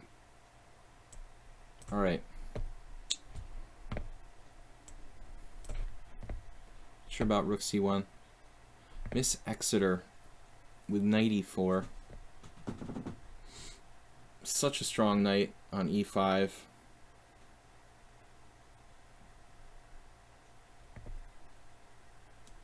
f5, f4. Tempting, but bad. I just don't want to get into ridiculous time pressure here. Man, f3. I have f3 here.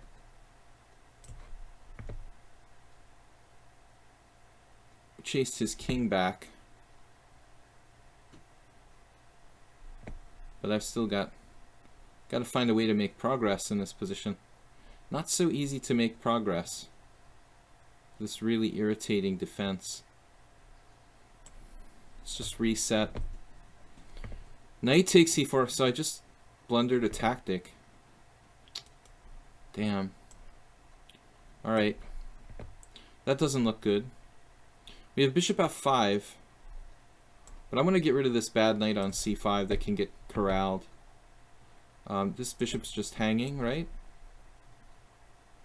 He's attacking him. I'm not even paying attention. I'm attacking more than you're attacking. Alright. Preemptive strike. We're basically like degenerating into blitz mode here. Take no prisoners. Queen h5, there it is. The threat of mate in 1. I'm not real thrilled about that. The bishop f5 may be necessary. Maybe necessary, and actually may be fine. But he's got a check on b3, so I opened up my own king voluntarily here. g6 looks like bad. h6 looks like mate. I guess I have to do this. I'm not real thrilled about it. I am determined. Super solid.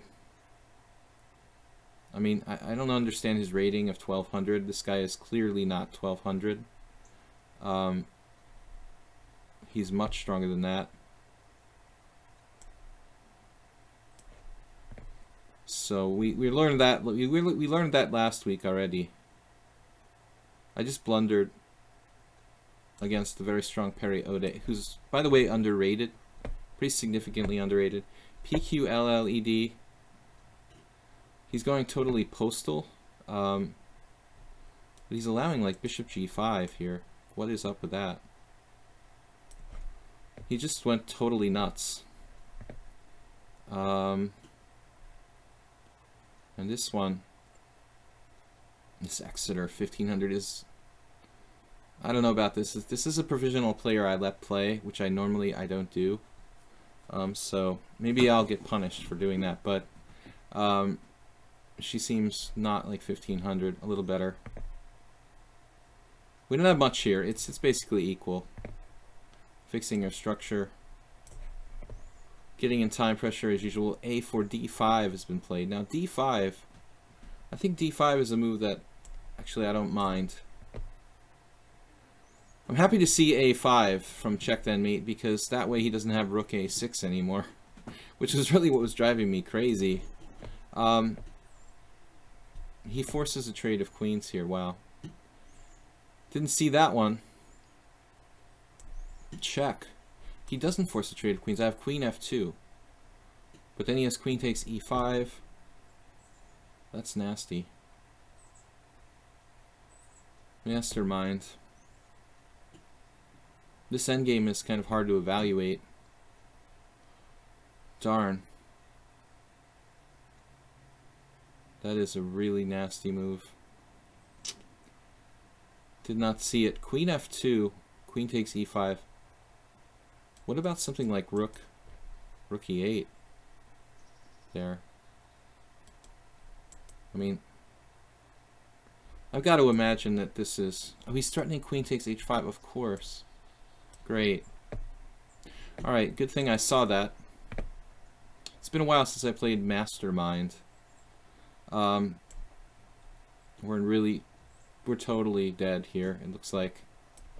Perioda played his usual great game. Maybe I should have taken the bishop there against that opponent.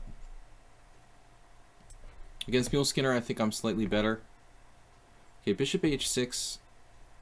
Kind of a random loss of a piece by me. Just total oversight. Forgot about it. That's the first of many today. That is not good. Let us not worry about it. Timmy. Rook b there. The rook b there. So I made a really grotesque blunder. Let's see, a4. a4 may be good. Here we go again. Slow Adventure, I had the same thing against someone else. Alright. We're going to lose some games today, guys. No doubt about it. Keep my pawns together.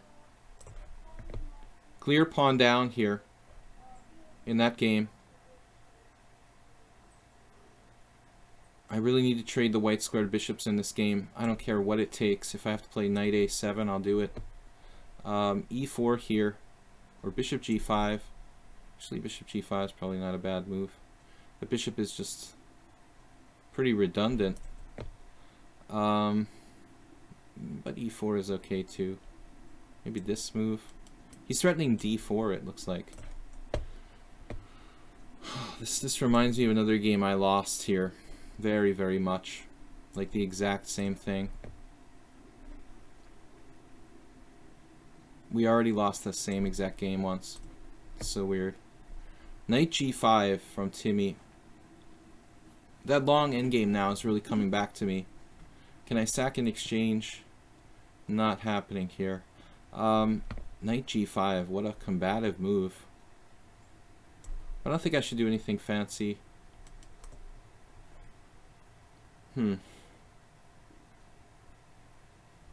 Timmy's pretty good.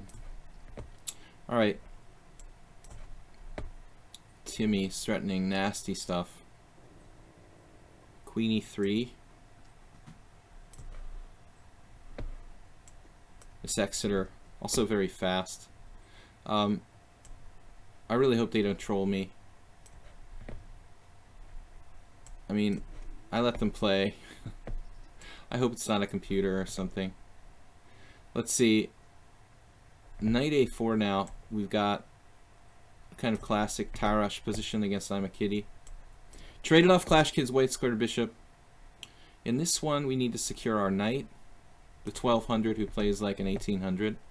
Well, I can avoid trading queens, but I have to lose this key pawn here in order to do it. So, what am I talking about? I have queen f4. Oh my gosh. It's so strange that I missed that. You know, he played king d2. Wait a minute. Okay, he played king d2. He had to play king. No, he had king e3. Oh my god, he could have played king e3, but he played king e2. Because there's a sick mate. Knight takes d5 check. Pawn takes d5, queen d4 mate. So that's the solution. I didn't see. I'm getting just ripped apart by Perioda. Down a pawn for absolutely zero. And positionally getting crushed. He hasn't used any time in that game at all. Here we're slightly better, it looks like. Pawn takes pawn. Getting low on time. Yeah, bishop there. Well, h4 is interesting.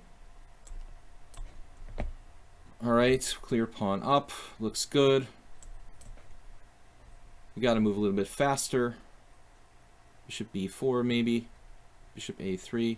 Bishop a3 maybe forces the exchange of a lot of pieces. I'm a clear pawn up. Should be easy. Rook a6. I talked about this move earlier, but this this is a different version of that. Let's improve our knight. Slightly better. I wish my knight was still on g5 here, as I said earlier. Twardowski offered a draw. I mean, I just blundered. Bishop takes h6. He played knight takes c3, rook on b c1. I mean, I feel like I'll probably take a draw there. I just spaced completely.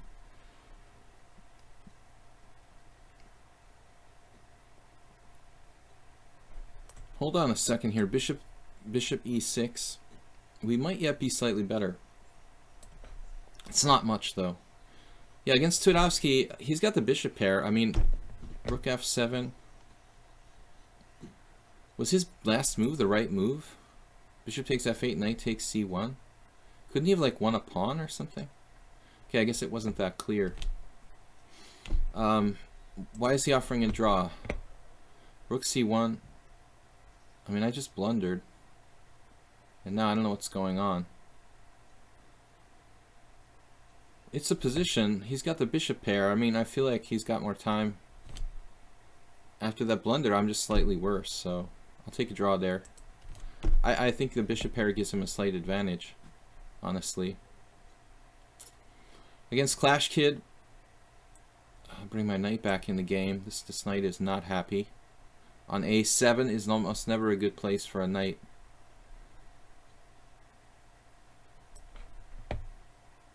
So I took a draw in one game where I had made this tragic blunder. In this position now, b3 killing his knight. He can trade queens probably. Actually, I'm not really thrilled about that. I have to fight for the d file, it looks like. And Miss Exeter is better than your average 1500. She's alright. Pretty solid actually. Slightly better endgame there as we start to get into time pressure. This game is over. Is basically just over. I can pretty much resign. Unless he made a blunder of some sort. I just have no counterplay. Basically no clue what to do. And here we were lucky. And still he's a tricky player, so I've got to be careful. Queen d4 check just drives him back. Or how does this work? Queen d4 check. King c2 or something like that. I mean, am I deriving any benefit from that? Not sure. Driving his king closer to the center. Looks like Lord Jesus Christ is a little bit lost here. Like, as far as, like, looking for a plan. Slightly better with the bishop pair, but it's very hard for me to make progress. I don't know what I'm going to do. Objectively, they're a really solid player. So I'm kind of panicky. In a little bit of time pressure. Rook d1 here. e4. I have a bishop there. Alright, whatever. I just don't want to get into really ridiculous time pressure. It is my habit. The knight is so solid. Bishop on f4 is going to get kicked out. I just have nothing. No way to win. We try to play like an endgame. Oh yeah, bishop there. Rook takes rook. Rook takes rook. Rook takes rook. Bishop b2. Bishop b2. Rook. That's just winning. Okay, 13 minutes left. We're on that bishop. Very strong knight. Yeah, I managed to not see this move, which is pretty amazing, actually. That's pretty damn amazing, if you think about it. Mastermind comes up with the weirdest moves all the time. I am facing such tough opponents. Lord Jesus Christ. Okay, bishop b3 check, and rook c8. What? a4 now. Here I was looking for tactics. He's possibly made a mistake by playing that move. a4 kind of creating a hole at b4. I mean, I don't know if I'm speaking too early here, but I mean, he is a clear pawn up, but still. Crazy h4.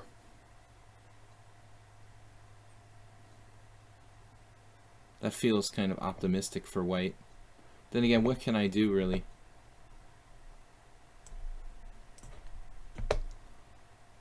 Here, we need to worry about our h7 pawn, our bad knight. A4, though. a4 is going to be interesting. How is he going to protect that? It's going to have to be like take rook a2. This looks like a way to go.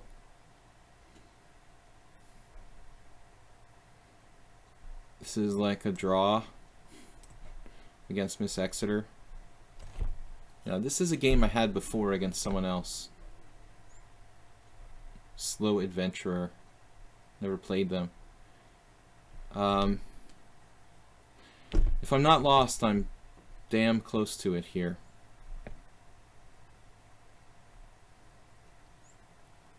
Damn close to it. Just gonna have to lose a pawn for nothing.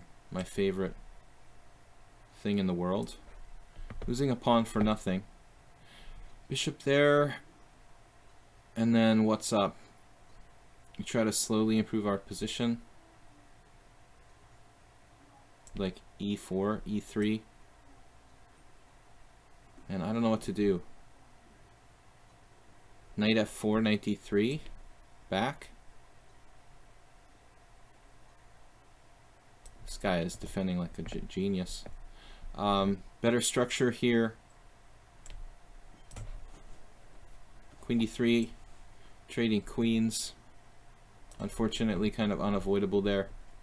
This player who's like 1500 provisional. That looks like a draw. Knight a b5. Now I get a really good square for my knight, but I've got to guard my pawn first. Oh man, this is irritating. I thought I had a glimmer of hope here. Maybe I do. Thought I saw a glimmer of hope. Look at that knight. Tremendous knight. Slightly better structure. f4. Do I have f4? Not really. He just takes it. Timmy's like super tough. Rook e1 first. Lord Jesus Christ.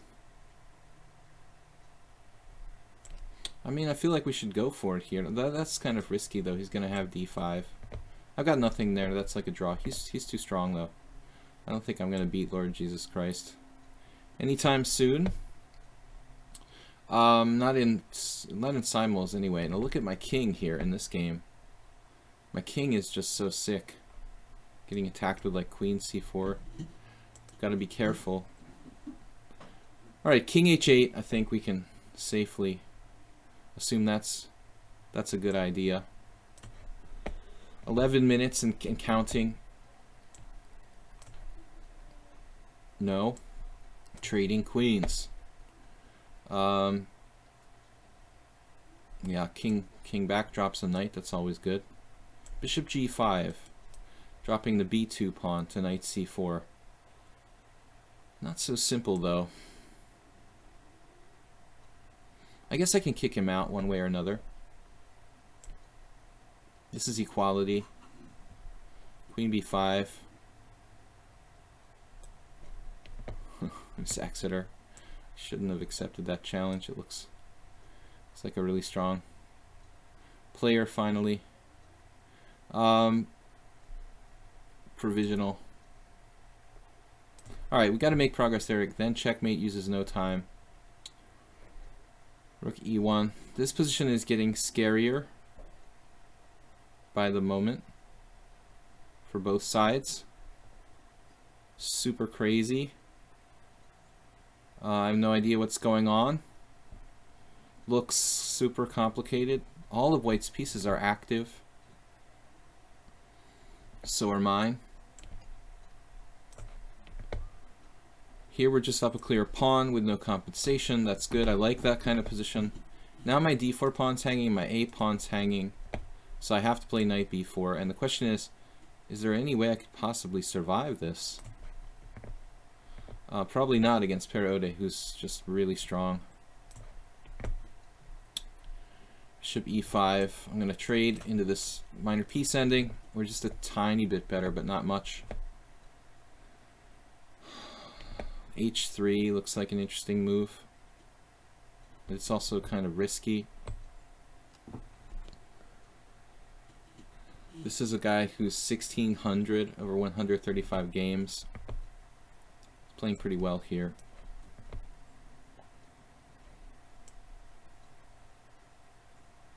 What is this? Bishop e1. Like the ultimate move. Rook takes rook, rook takes rook. King f1 drops a piece. Knight e5. I've got to take and play like knight e5 or something. Beg for a draw. Alright, now finally it looks like I can play c6 or something like that and try to open up the position with his king in the center. I was thinking knight e5 here, kicking him out.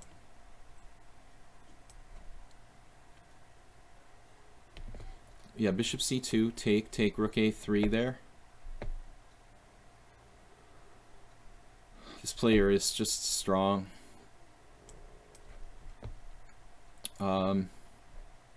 Bishop d2 now. More of a technical position at this point. I wonder about, you know, playing like b5, b4, grabbing space here. It's kind of risky, but well, we've got to try something.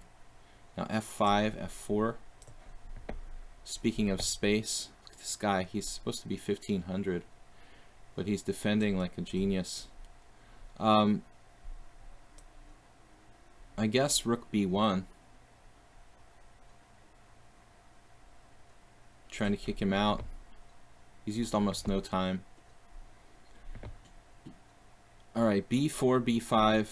I feel like I'm going to overextend and lose if I try to overpress against Lord Jesus Christ. He's just too strong.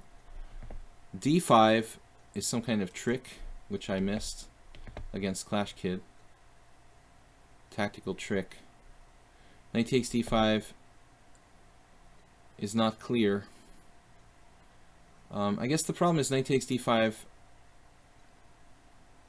rook d1, which I missed entirely. Knight takes e3, rook takes d7, that kind of thing. Maybe I can try some kind of tricks like e4. It's not going to work.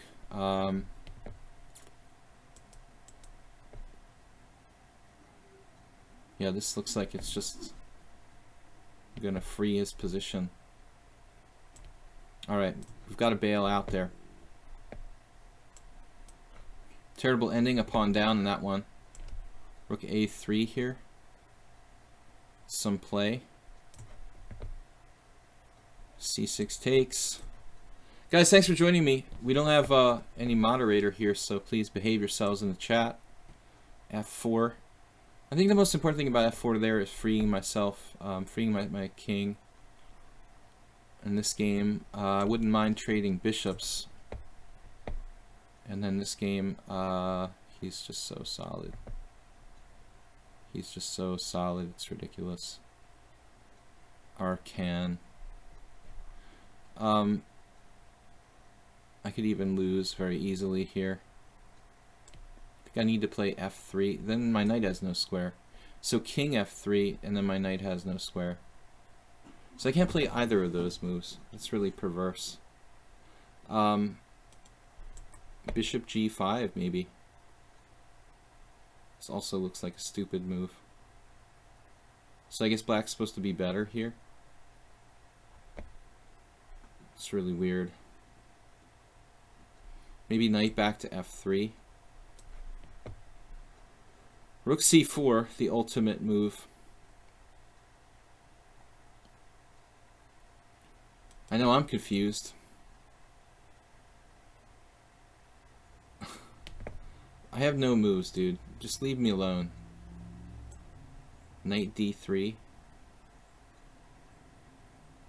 This is just crazy. I'm just gonna resign. This is ridiculous. He's just crushed me.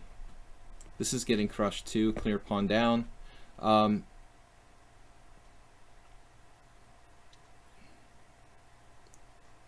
There's no sense playing games where I'm just getting ripped apart, you know, and have no chance to save the game. I'm gonna lose other games as a result of that, so I'm just gonna resign. I mean, rather than try to play on in these like positions where I'm like clearly worse. This one, I'm in trouble. I hated the way that white played this opening, but it's not so bad for him. Bishop d2, another very precise sort of move. Maybe we have something here. Rook here. His bishop starts to run out of squares. Alright. So that pawn will fall. Good move. King f1 from Slow Adventurer. Knight a5. I need a bishop, and I need it now. That drops a piece too. Okay, that's good. So basically in Zugzwang. Improve the king or something. This is a nightmare. Yeah, Timmy is so solid. H6 was played. I don't know what to do. E3, E5.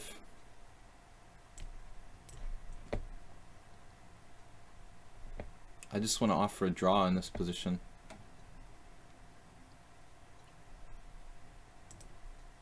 I'm not going to overextend myself.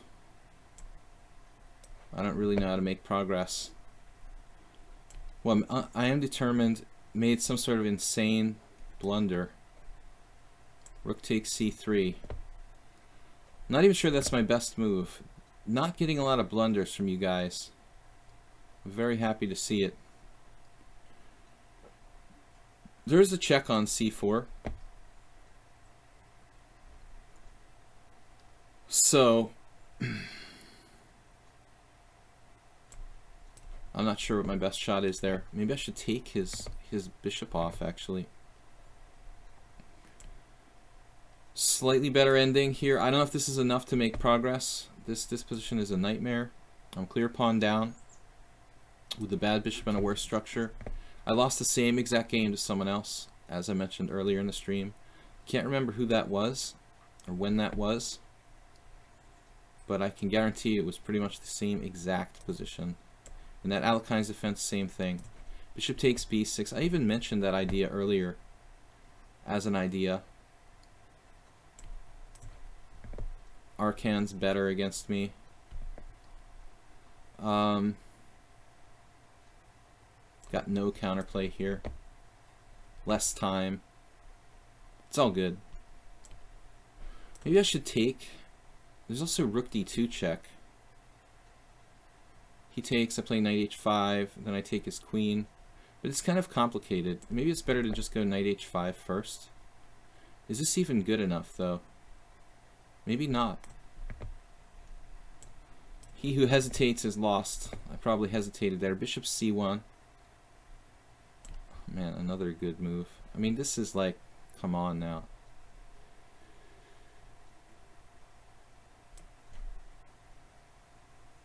Avoiding the exchange of pieces. E6. Knight d4. A3 is probably going to be necessary here. I can take on c4. I can take on c4, take on c5. Take on c4 with check. Probably a good place to start. Knight d6. This is totally equal. Maybe white's even better here. I should play rook d8.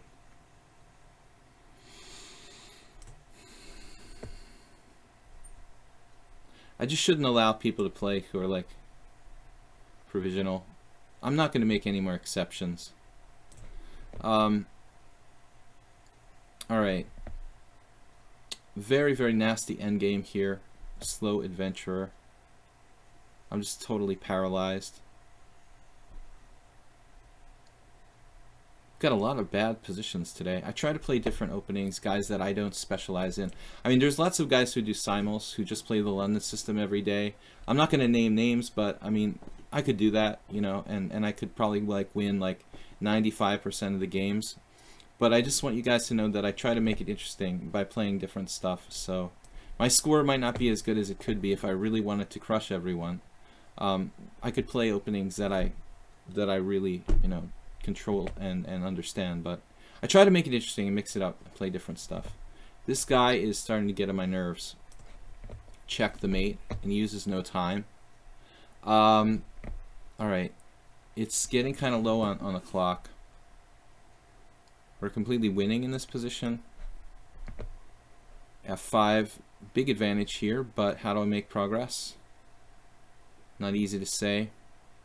Knight e4, c4. It just looks like I'm going to get outmaneuvered by Mule Skinner. This position is objectively equal, but I could get overextended. I'm going to drop a rook if I'm not careful.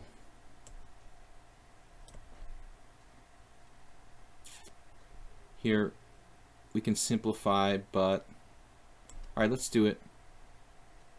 Simplify, but knight on d5. Just a monster position. He didn't take my draw.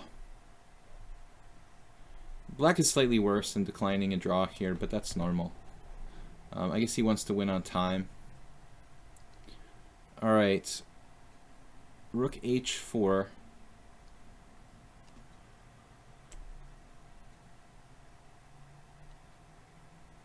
Just wanted to get away from my king. Knight takes e4, sacrificing a piece. Wow, it's nice to see someone play an imperfect move for once. This is so difficult. Winning control of Mule Skinner is like closed Sicilian god. I have no idea what's going on now. Alright, I just have no idea what's going on. I hate my position. Bishop a6. And things just get weirder and weirder.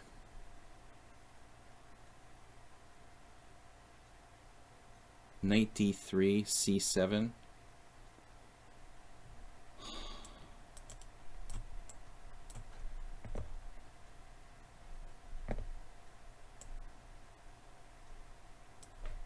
Check that mate uses no time for his game. Alright, we are struggling here mightily in many games.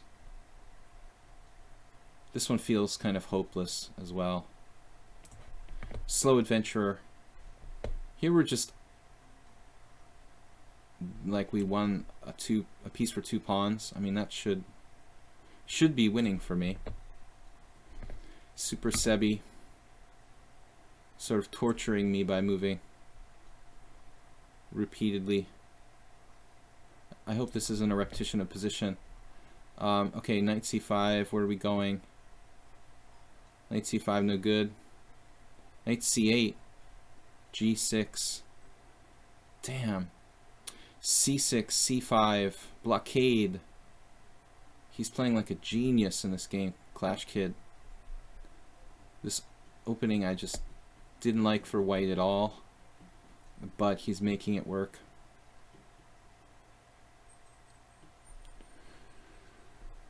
So little time for any ideas here. Alright, passive. Trading rooks into the end game.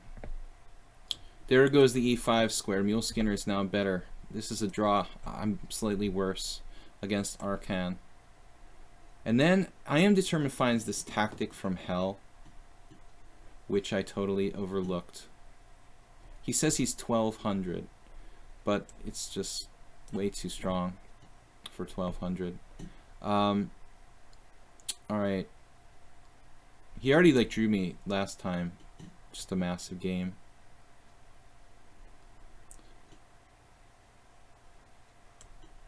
But he should not be rated at 1200. There's just no way, dude. That's not fair to other people who are gonna like face you in a tournament situation on the site. Now, rook exchanges here probably should be avoided. But I'm running out of time, so it's kind of tough.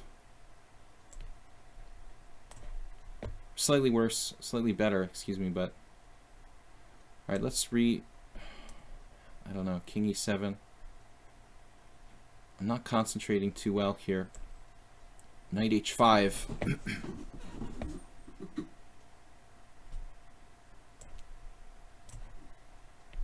Totally got outplayed there. Look at this guy. He's like the 1500 endgame genius. Holding me down a pawn in an ending. Man, this is just almost a threefold repetition. And I don't know what to do. Rook b3 or some kind of intermezzo. What can I play? He's threatening rook c2 here. It's probably a repetition. I'll just have to draw. This one is probably lost for me if I'm not careful. No, this is okay. I'll still be equal here after my blunder. A4. This is probably a draw against Timmy. Torturous position here where I'm in big trouble.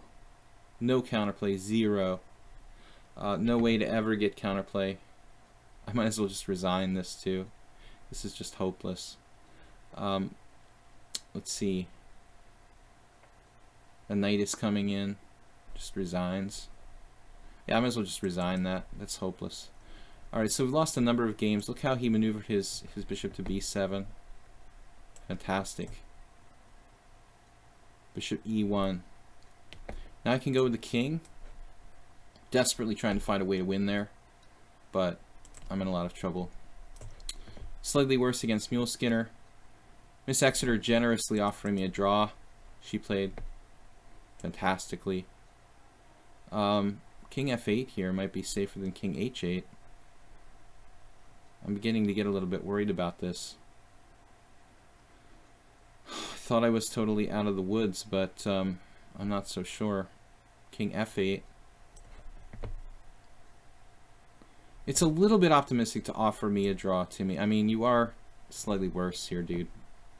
So, Mule Skinner blundered. Queen d4 check. That is a rare occurrence. Okay, now a4. A4, b4. I realize this is a draw, Timmy, but, you know, you probably... Yeah, it's just a draw. He played great. 1600. Easy draw. King h3, I love that move. That's an everyday move. Wow. Knight f4 check. And check then mate offered me a draw too. Like what? I don't understand what you're thinking. Like seriously. It's pretty weird, dude. To offer a draw to like an IM when you're like a pawn down. I don't know, dude. It's pretty strange.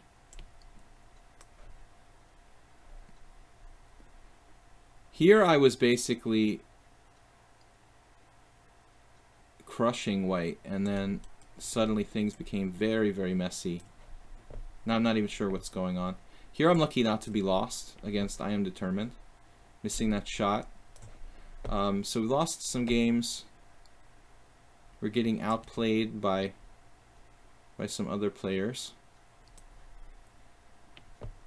And Clash Kid simplified here with this move, which I thought might be good, but it might be too much of a simplification. Objectively, crazy position here. Soltigo playing like a King's Gambit or something. I have no idea what's going on. Scared. My king should be safer than his king. Super Sebi, why are you walking your king out there to g4? Queen takes a7. It's like a normal move. I mean, maybe I'm going to lose this too. It looks that way. But it's not over yet. But it doesn't look optimistic. I just like lost my whole queen side for nothing. And this one I might win though. We have a nasty windmill threat with knight g4.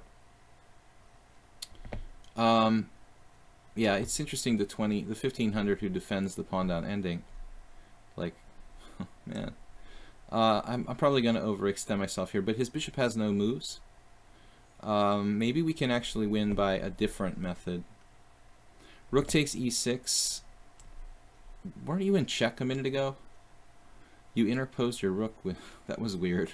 Kind of weird, and now he's breaking through at f6. So even there he has a lot of play.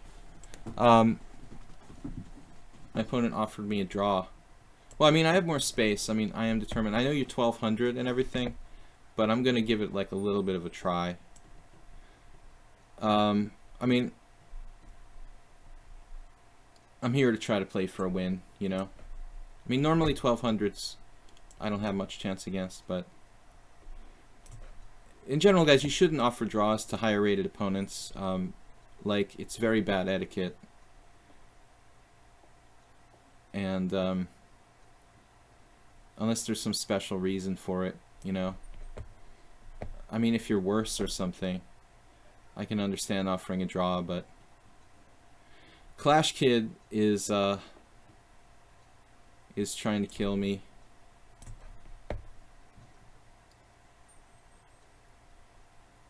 Man, I'm gonna lose this game. It's just an unbelievable game against Mastermind. This game is probably a mess too.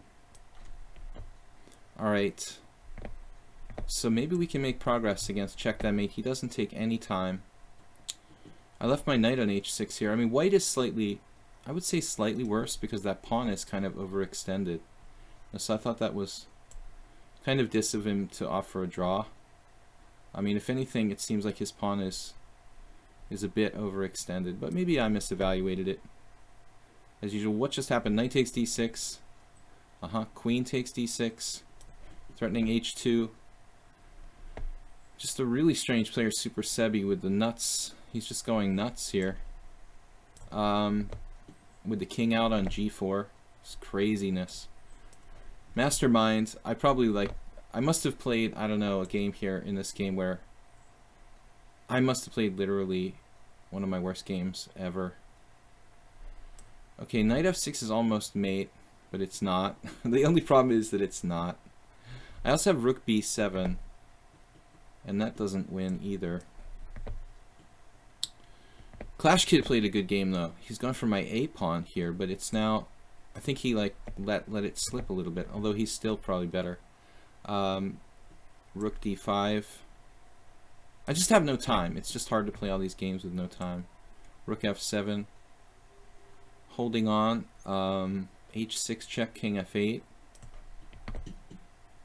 And here, it's just a nightmare. Knight b4 check and knight takes e6. And I'm like better? Or what is going on here? This is just a bad game.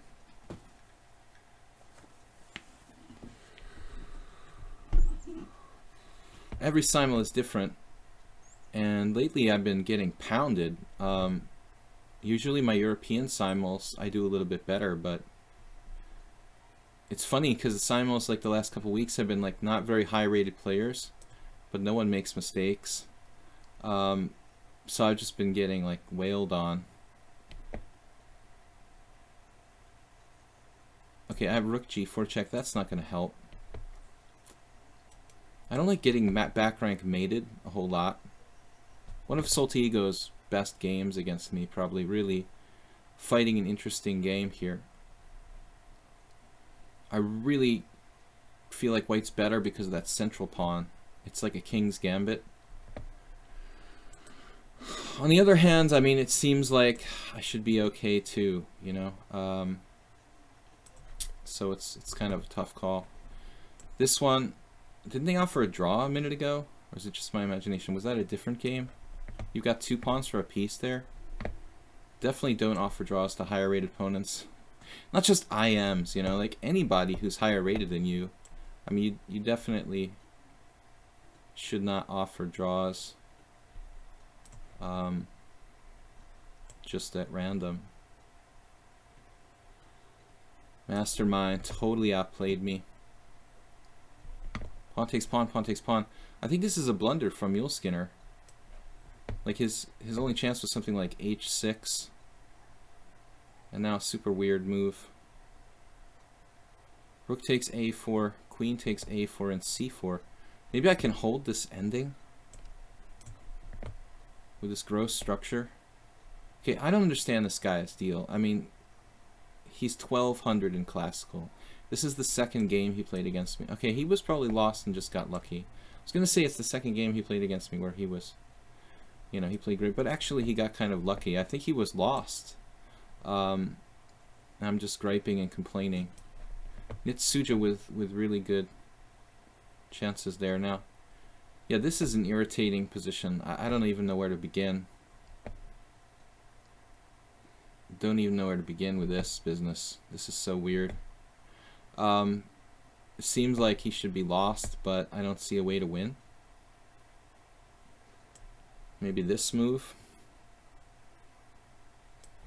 is a place to start. Super Sebi seems like he's purposely being like a freak with the crazy king moves, although now I guess he had no choice. I felt like earlier he was just intentionally making like insane king moves to be funny or something. Rook takes d5, rook takes d5, bishop takes d5, pawn takes, rook takes, rook takes, bishop takes, knight takes h6 check is certainly good enough for a sizable advantage. Alright, trading pieces. Yeah, this is a draw. He offered me a draw earlier, which was quite generous. But now, I mean, my pawn is much easier to protect than his. So, 1200s. I am rated like, you know, 2400-ish, and normally like a 1200 should have like 0 chance against me in any kind of rated competition. So I was kind of freak out there, but Mastermind blundered. My god, he was like totally beating me. He played too fast. He played too fast the whole game though. It was consistent. Knight check. Here we have winning chances now. Lord Jesus Christ declined to draw like in a position where he's got no advantage. I guess he just wants to win by time. So I'm just gonna like do basically nothing in this game and watch him win on time.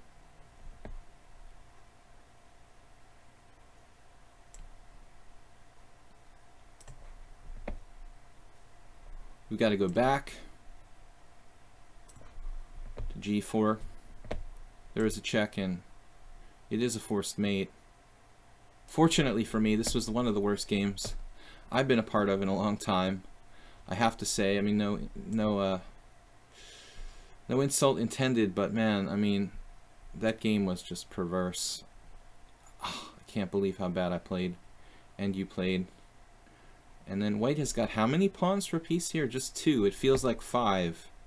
Why does it feel like white has 5 pawns for a piece in this position? I mean, it's so strange.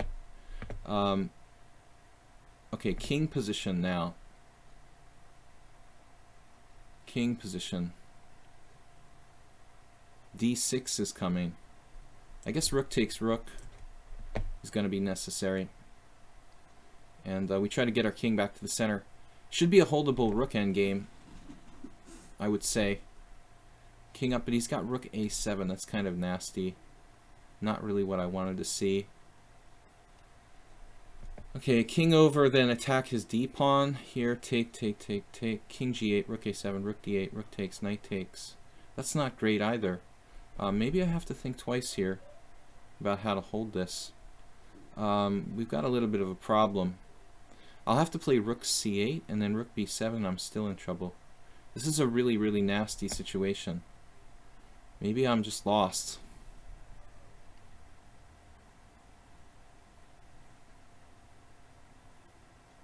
I didn't see how strong rook a7 is.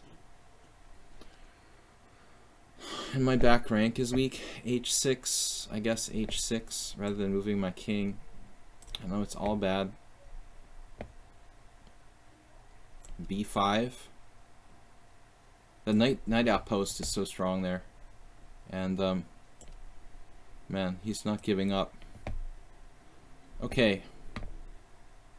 Now what? Knight g5. And we got a smothered mate. Not scoring well today. And now in order to win, I'm going to have to play king f8 here. Scary, but necessary. We do have an extra knight in that game. Nitsuya making an instructive mistake. I don't think you should trade pieces when you're down a piece for 2 pawns like that. Almost I missed like smothered mate. I mean, it's not been a good day. It's kind of like last week. Okay, now here I've got rook. Let's see, rook f7. He's got a check. Then I play king up. And then smothered mate. Very fortunate, mastermind. You played too fast. I think you had huge chances there. Knight on b6 now with the nasty threats. And check then mate.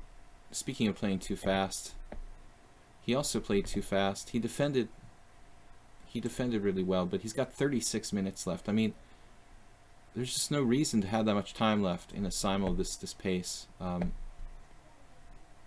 So here I've got to go for this pawn. I'm probably lost here. What about like if I just hold? Rook c8 isn't going to save me. It's just not going to save me. This looks lost for me. Queen f3 with back rank tactics. This is a tough game, man. He's all over me.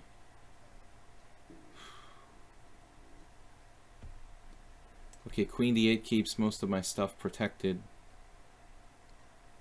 But I don't like my position. Rook f4 is not possible. e4. This looks like a draw. I'm just going to offer a draw. Another draw against... I am determined... Okay, he was lucky. I mean, really. I don't know. Now the c4 move. I could even lose here. Whew, wow. This is just frustrating. Rook, queen move. Suddenly, the monolith has all sorts of threats. Out of the blue. Got to be very careful here. The roving king with knight on b6. It's just an unbelievable game. Where did this come from? Where does he come up with this stuff, dude? Seriously. Knight c8 check is threatened in this position. And this is getting ridiculous. Who plays like that? That's crazy, dude. Where do you come up with this stuff?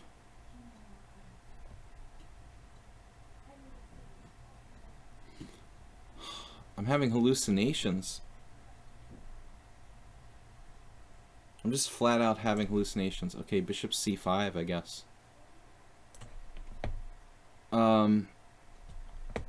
Clash Kid. Just totally winning. Played a good game, he deserves it. Knight takes c4. You guys are just crushing me. Mule Skinner may be a little late for him. He lost his concentration. Played rook b6 there. I think he inverted the order of moves. Now queen f7. What is white threatening? Rook e8, and there's almost no defense.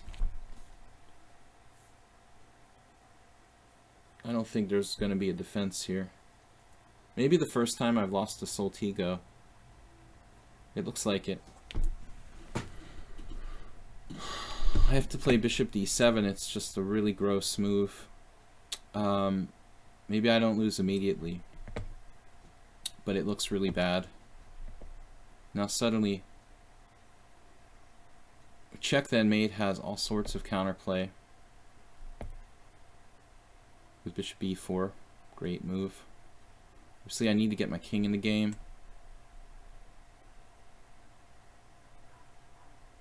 We're going to go for it here. The active king. Clash Kid is just totally winning this. There is no way I'm going to defend this. With those two connected passed pawns. I'm just totally lost. Good game, man. Lost a lot of games today, like last week. Very similar result. Probably hard to explain, really. Seems like the opponents here are tougher in my USA stream than the ones I'm normally playing the European time. Rook f1. A lot of the guys are the same, but some of them are different. There's mate in 1. It's thematic. No defense. Practically no defense. I have to play... I just resign here. I have to just resign here. I mean, I have no defense. It's really strange. Totally geometric.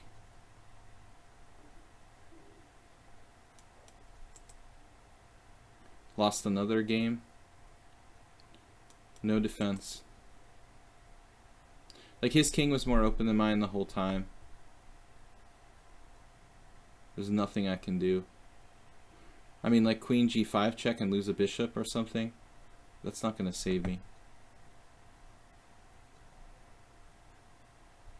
Just have to resign there too. King e4. Okay, b5 I was counting on here. I'm not sure it's such a good move, but we have to do something. There's no move there. I lost 3 in a row.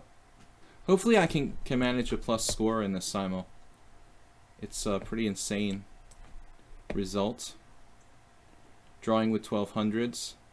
I hope nobody's using any kind of assistance. Zhu Yan Chao said he couldn't find the draw button. Yeah, I mean, I'm just content with the draw there. You're just too solid, Lord Jesus Christ. At least in simul speed. Maybe I can beat you in blitz. We've got 5 or 6 games left. This is a draw, but I think I offered a draw. We're actually winning against check then mate, but it's still a little bit tricky. I shouldn't speak to her, too soon. I thought I was winning, but it's still complicated. He might be able to get away. Rook d7. I mean, Super Sebi, where do you come up with these kind of moves, man? The king on e4, the king on g4. It's crazy the way he plays chess. I wouldn't dare to play like that. I mean, some crazy stuff. Nitsia looks like we're going to win that. He sacrificed a piece. I mean, he didn't need to do that. So, it's really hard. Chess is just a hard game. I want to thank everybody for joining me before we even finish here. It's still early. We've got like half an hour left, probably, to the rest of the game, but getting demolished by at least 5 players so far. So now, when it looks like I should have a mating attack here, maybe I do. Maybe I do, but it's not that obvious, King f6 followed by e6, and then he's got this stupid check. He's got a stupid check, man. So I need to find a different way of checkmating him. That is so irritating. I don't see a way to finish him off. King f6, king e8, e6, bishop c3 check.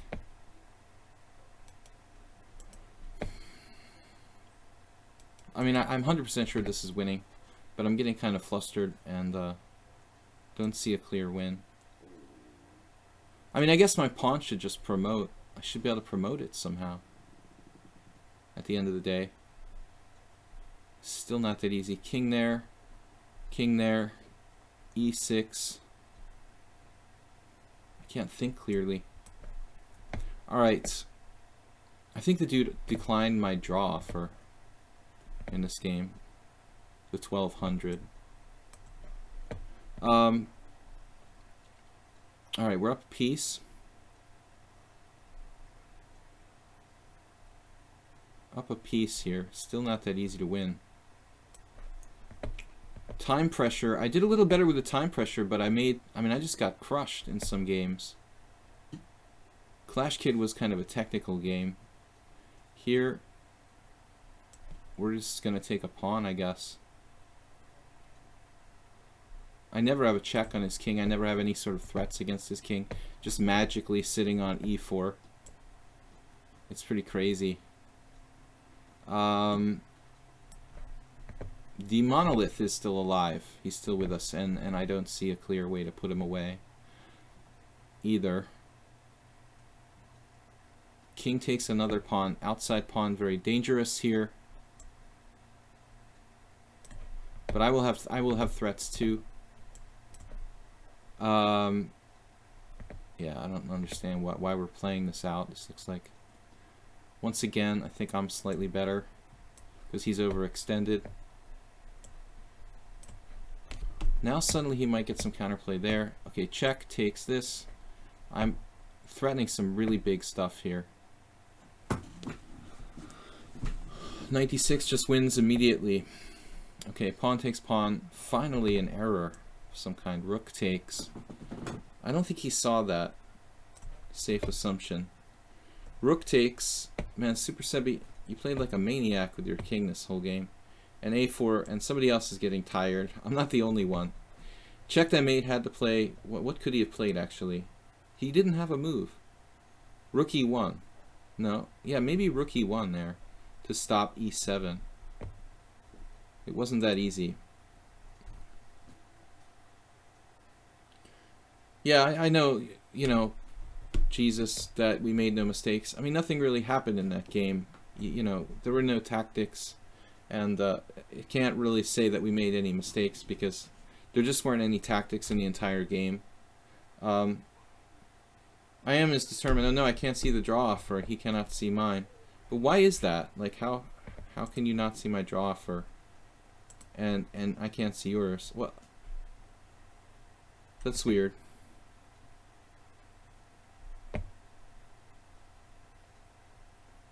I think I was actually winning this game earlier at some point.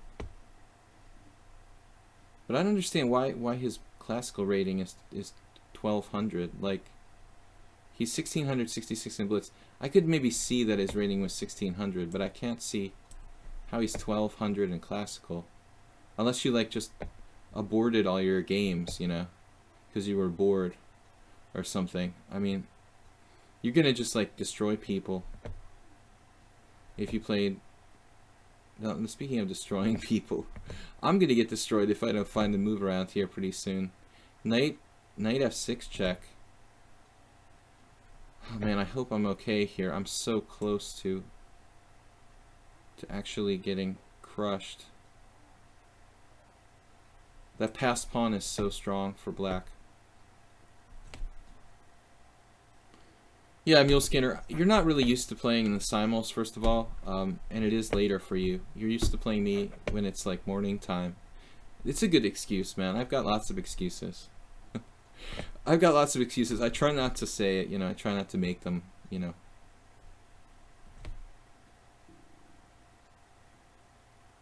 Soltigo managed to beat me, I think, for the first time, man. Congratulations.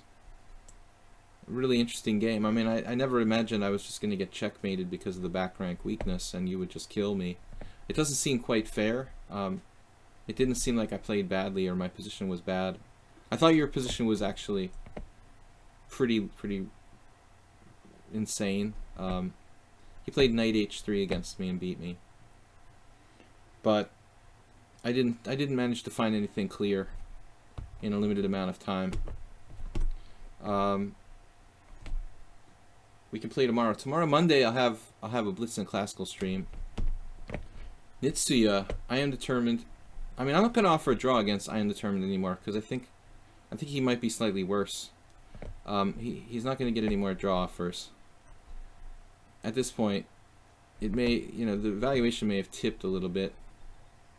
into my favor. Okay, this is an easy win. We should probably just centralize our king, but there is no easy win for me in these simuls. Not too often. Once in a while, somebody will drop a piece like Mule Skinner, but it doesn't seem like I ever win. It doesn't seem like I ever win a really beautiful game, does it? We never seem to have a lot of beautiful games. We're just taking on d5. I think that's the point here with the bishop, because that bishop is just not really counting. Yeah. And now f4. I mean, I guess this is still a draw. Anything could happen. But he's got lucky twice. I mean, was it twice? I don't remember the other game with I Am Determined. In that game, I think he played really flawlessly. In this game, there was a moment where I think he was maybe lost. But maybe I didn't have time to evaluate everything. I mean, it looked unsound. Nitsuya. We're going to finish early today, since I resigned so many games. Knight takes d5, and now knight takes d5. And we're going to have to take the monolith down in this rook and pawn endgame, which I'll take, man. I thought I was going to lose when you got the c-pawn coming down on me, for sure. Now here, is there anything funky like g5 I could do?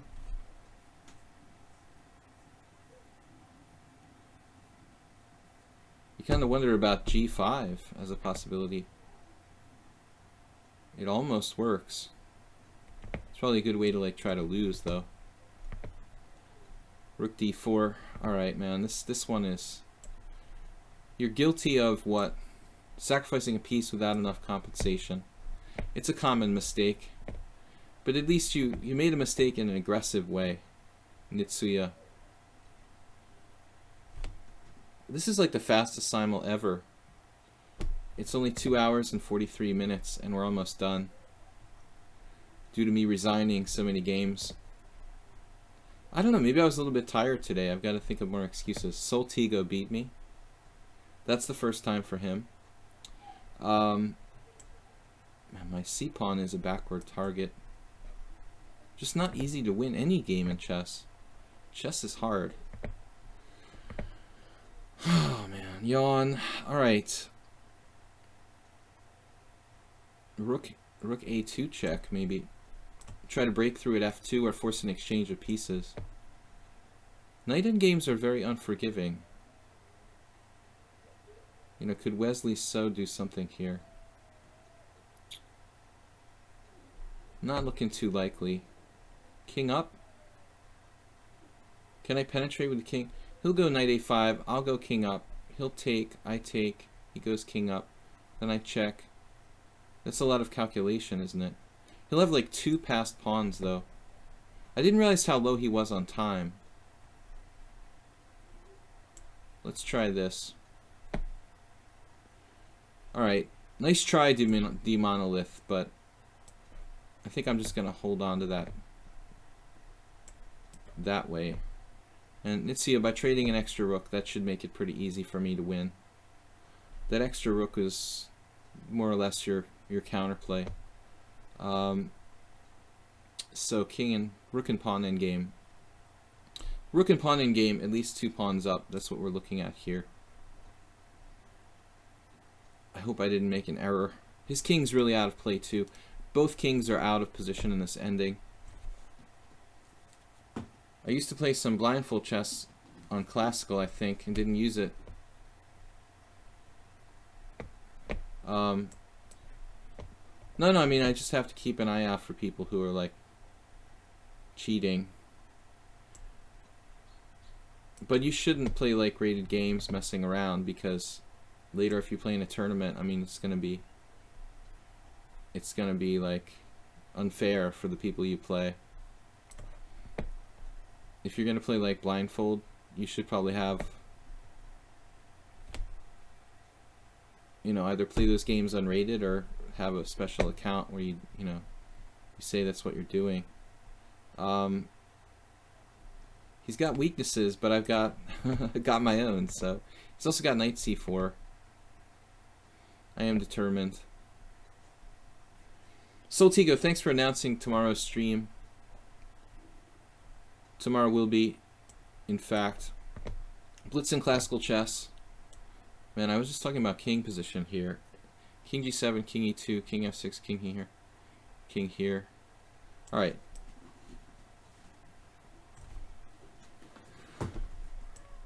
Blitzing Classical Chess tomorrow, 4 p.m. start instead of 5 p.m. I want to thank everybody for joining me. We're done early. Really bad result for me, though. I lost just a ton of games. I feel like I played kind of crap today. But as I said earlier, not to make excuses, but honestly, like, to make it fun, I could score better if I played specifically all my best openings against everybody. But I really don't think it's very interesting when simul givers play like the London system or the Tory attack or whatever in every single game, you know. I mean, to try to maximize their score. I think that the best and most instructive, you know, is when we get to play a lot of interesting games in different kind of positions. So let's see if we can do anything here. I doubt it. This feels drawish, but he does have two weaknesses. I do too.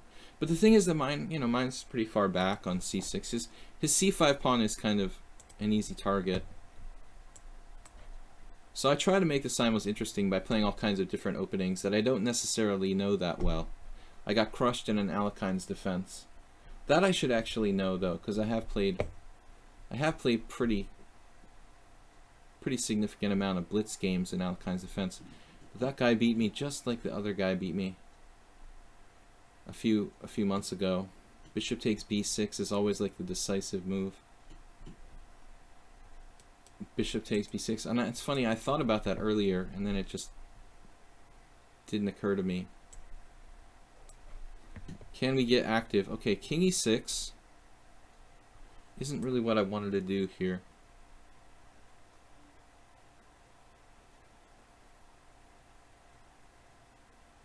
I could play knight g6. We can try to regroup once more. Let's try to regroup one more time and see if there's nothing we can do. No, I mean, we're just going to dance around and, like, this is a very bad move to monolith. I mean, you should never trade rooks when you're down pawns in an ending. I mean, he's probably looking at this, but my pawns are going to just queen on the queen side. So the monolith should not ever trade there. He's 2200 in correspondence. Okay. Is white playing d4, d5 in the King's Indian a bad plan? Threefold repetition. He claimed a draw by threefold repetition. Alright, it's a threefold repetition, man. What can I do? It was a draw. I don't feel like I got robbed of any games where I was winning and I should have, you know.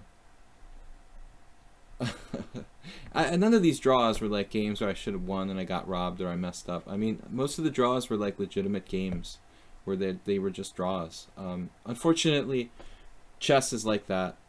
It's a game where people are getting more and more information and they're playing better and better. It's not surprising to me that, honestly, it's not surprising to me that more and more games are draws.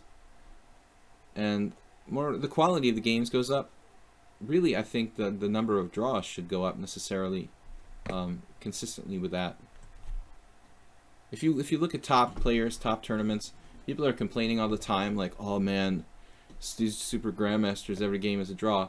But I mean, chess is probably a draw if both sides play perfectly. So, you know, the higher quality of the games, the more often they're going to be draws. A lot of good games in the simul should result in draws. Guys, thanks to our moderators for not being here today. Hey guys, subscribe. Please subscribe. Mule Skinner, we got a cheer from Mule Skinner for 50. Thank you, Mule Skinner. And sorry that you blundered in your game, but you know, you saved me. You saved my reputation a little bit there. I hope I didn't miscount this. F5, F4, F3, F2. I'm queening on B8. Okay, that's luckily. I'm lucky. I was thinking, like, wait a minute, I didn't count this. I just intuitively thought I've got enough time Slow Adventure, we played 75% from book. The rest is idea and positional understanding. 0 mistakes from both sides. I disagree, man. I mean, how did I not make a mistake when I allowed this bishop takes b6 thing? I mean, that's got to be a mistake. Or was that not the game with you? Slow Adventure, wasn't that the game with you? I mean, allowing bishop takes b6. That happened to me in another game. I mean, it's just a disaster for black. You know, I can't allow that. I just, for some reason, I always space on that idea because I value bishops and I think that knights on b6 are usually badly placed. So when it's the second time that's happened, in fact. When I see that position, I'm thinking like his knight is bad, my knight is bad, your bishop is good, and intuitively I overlook the threat. But this is exactly the reason why I didn't play knight to c6 in the first place in that variation. And I just don't know the theory well enough. But as I said, it's not really my specialty opening. Alekhine's defense I play for fun. I don't know the theory that well. My tournament record with it is pretty sketchy. I've lost to some players I probably wouldn't normally lose to in tournament games when I played the Alekhine. Often I played it when I was like on tilt and stuff. I would say it's a blitz opening for me. Not something I should be playing in a tournament situation. So I can't wait to see my score at the end here. I hope that I'm like above 50% and we'll be happy. Do you play best against me? I don't think so. I'm not like overly thrilled with my game against Zuyan Chao. 15 wins, 6 draws, 4 losses. It felt like a lot more losses than 4 guys. Constant Change just resigned because he didn't like his position, but it was a premature resignation. This game, okay, that was tough. Twardowski, I blundered. He gave me a draw. Soltigo beat me. Clash Kid beat me. Those were good games. Perry Ode also, I blundered a terrible tactic. Lost convincingly. All 3 of those guys are like 2,100, 2,048, 2,039. Against PQLOD, I won. Where's the other game I lost? Missing it here. Mule Skinner, I won. Mastermind, I got lucky. That was an awful game where we both played badly. Oh, Slow Adventure. See, Slow Adventure said this game, like, we made no serious mistakes. But I think that something's wrong there. You know, Slow Adventure played perfectly. But, okay, like this position. Okay, first of all, I think that Rook C8 is just a bad move. You know, I mean, you can play what you want here. It's the #1 move of the engine. I don't know. It just doesn't feel right. I mean, this C8 knight might want to come back to C8. That was something I regretted. I don't know. Well, let's see. Rook C8, A4, Knight B8. Okay, obviously Knight B8 is a bad move. It's even given a dubious by the computer. So, I mean, this move it was totally over the top. But I'm already slightly worse. I felt uncomfortable here. So I played Knight B8, overlooking the power of D5.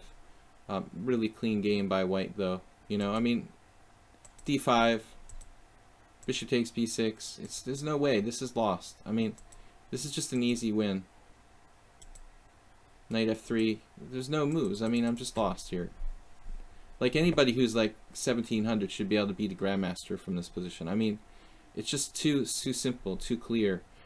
I resigned like kind of prematurely, but honestly, it's like your knight's coming through, you know, to improve itself, and I just know that I'm going to lose. So that's 4 losses and a bunch of draws.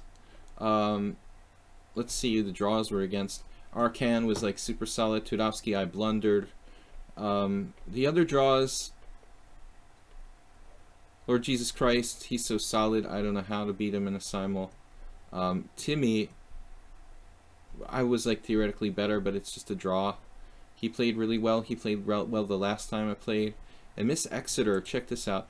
This mysterious player apparently made a blunder at one point. I didn't see it, but apparently Rook D1 hung a rook. You know, I just trusted her. You know, it's like, how did I not see that was hanging? And that's crazy. But anyway, you know, the next move is like a draw.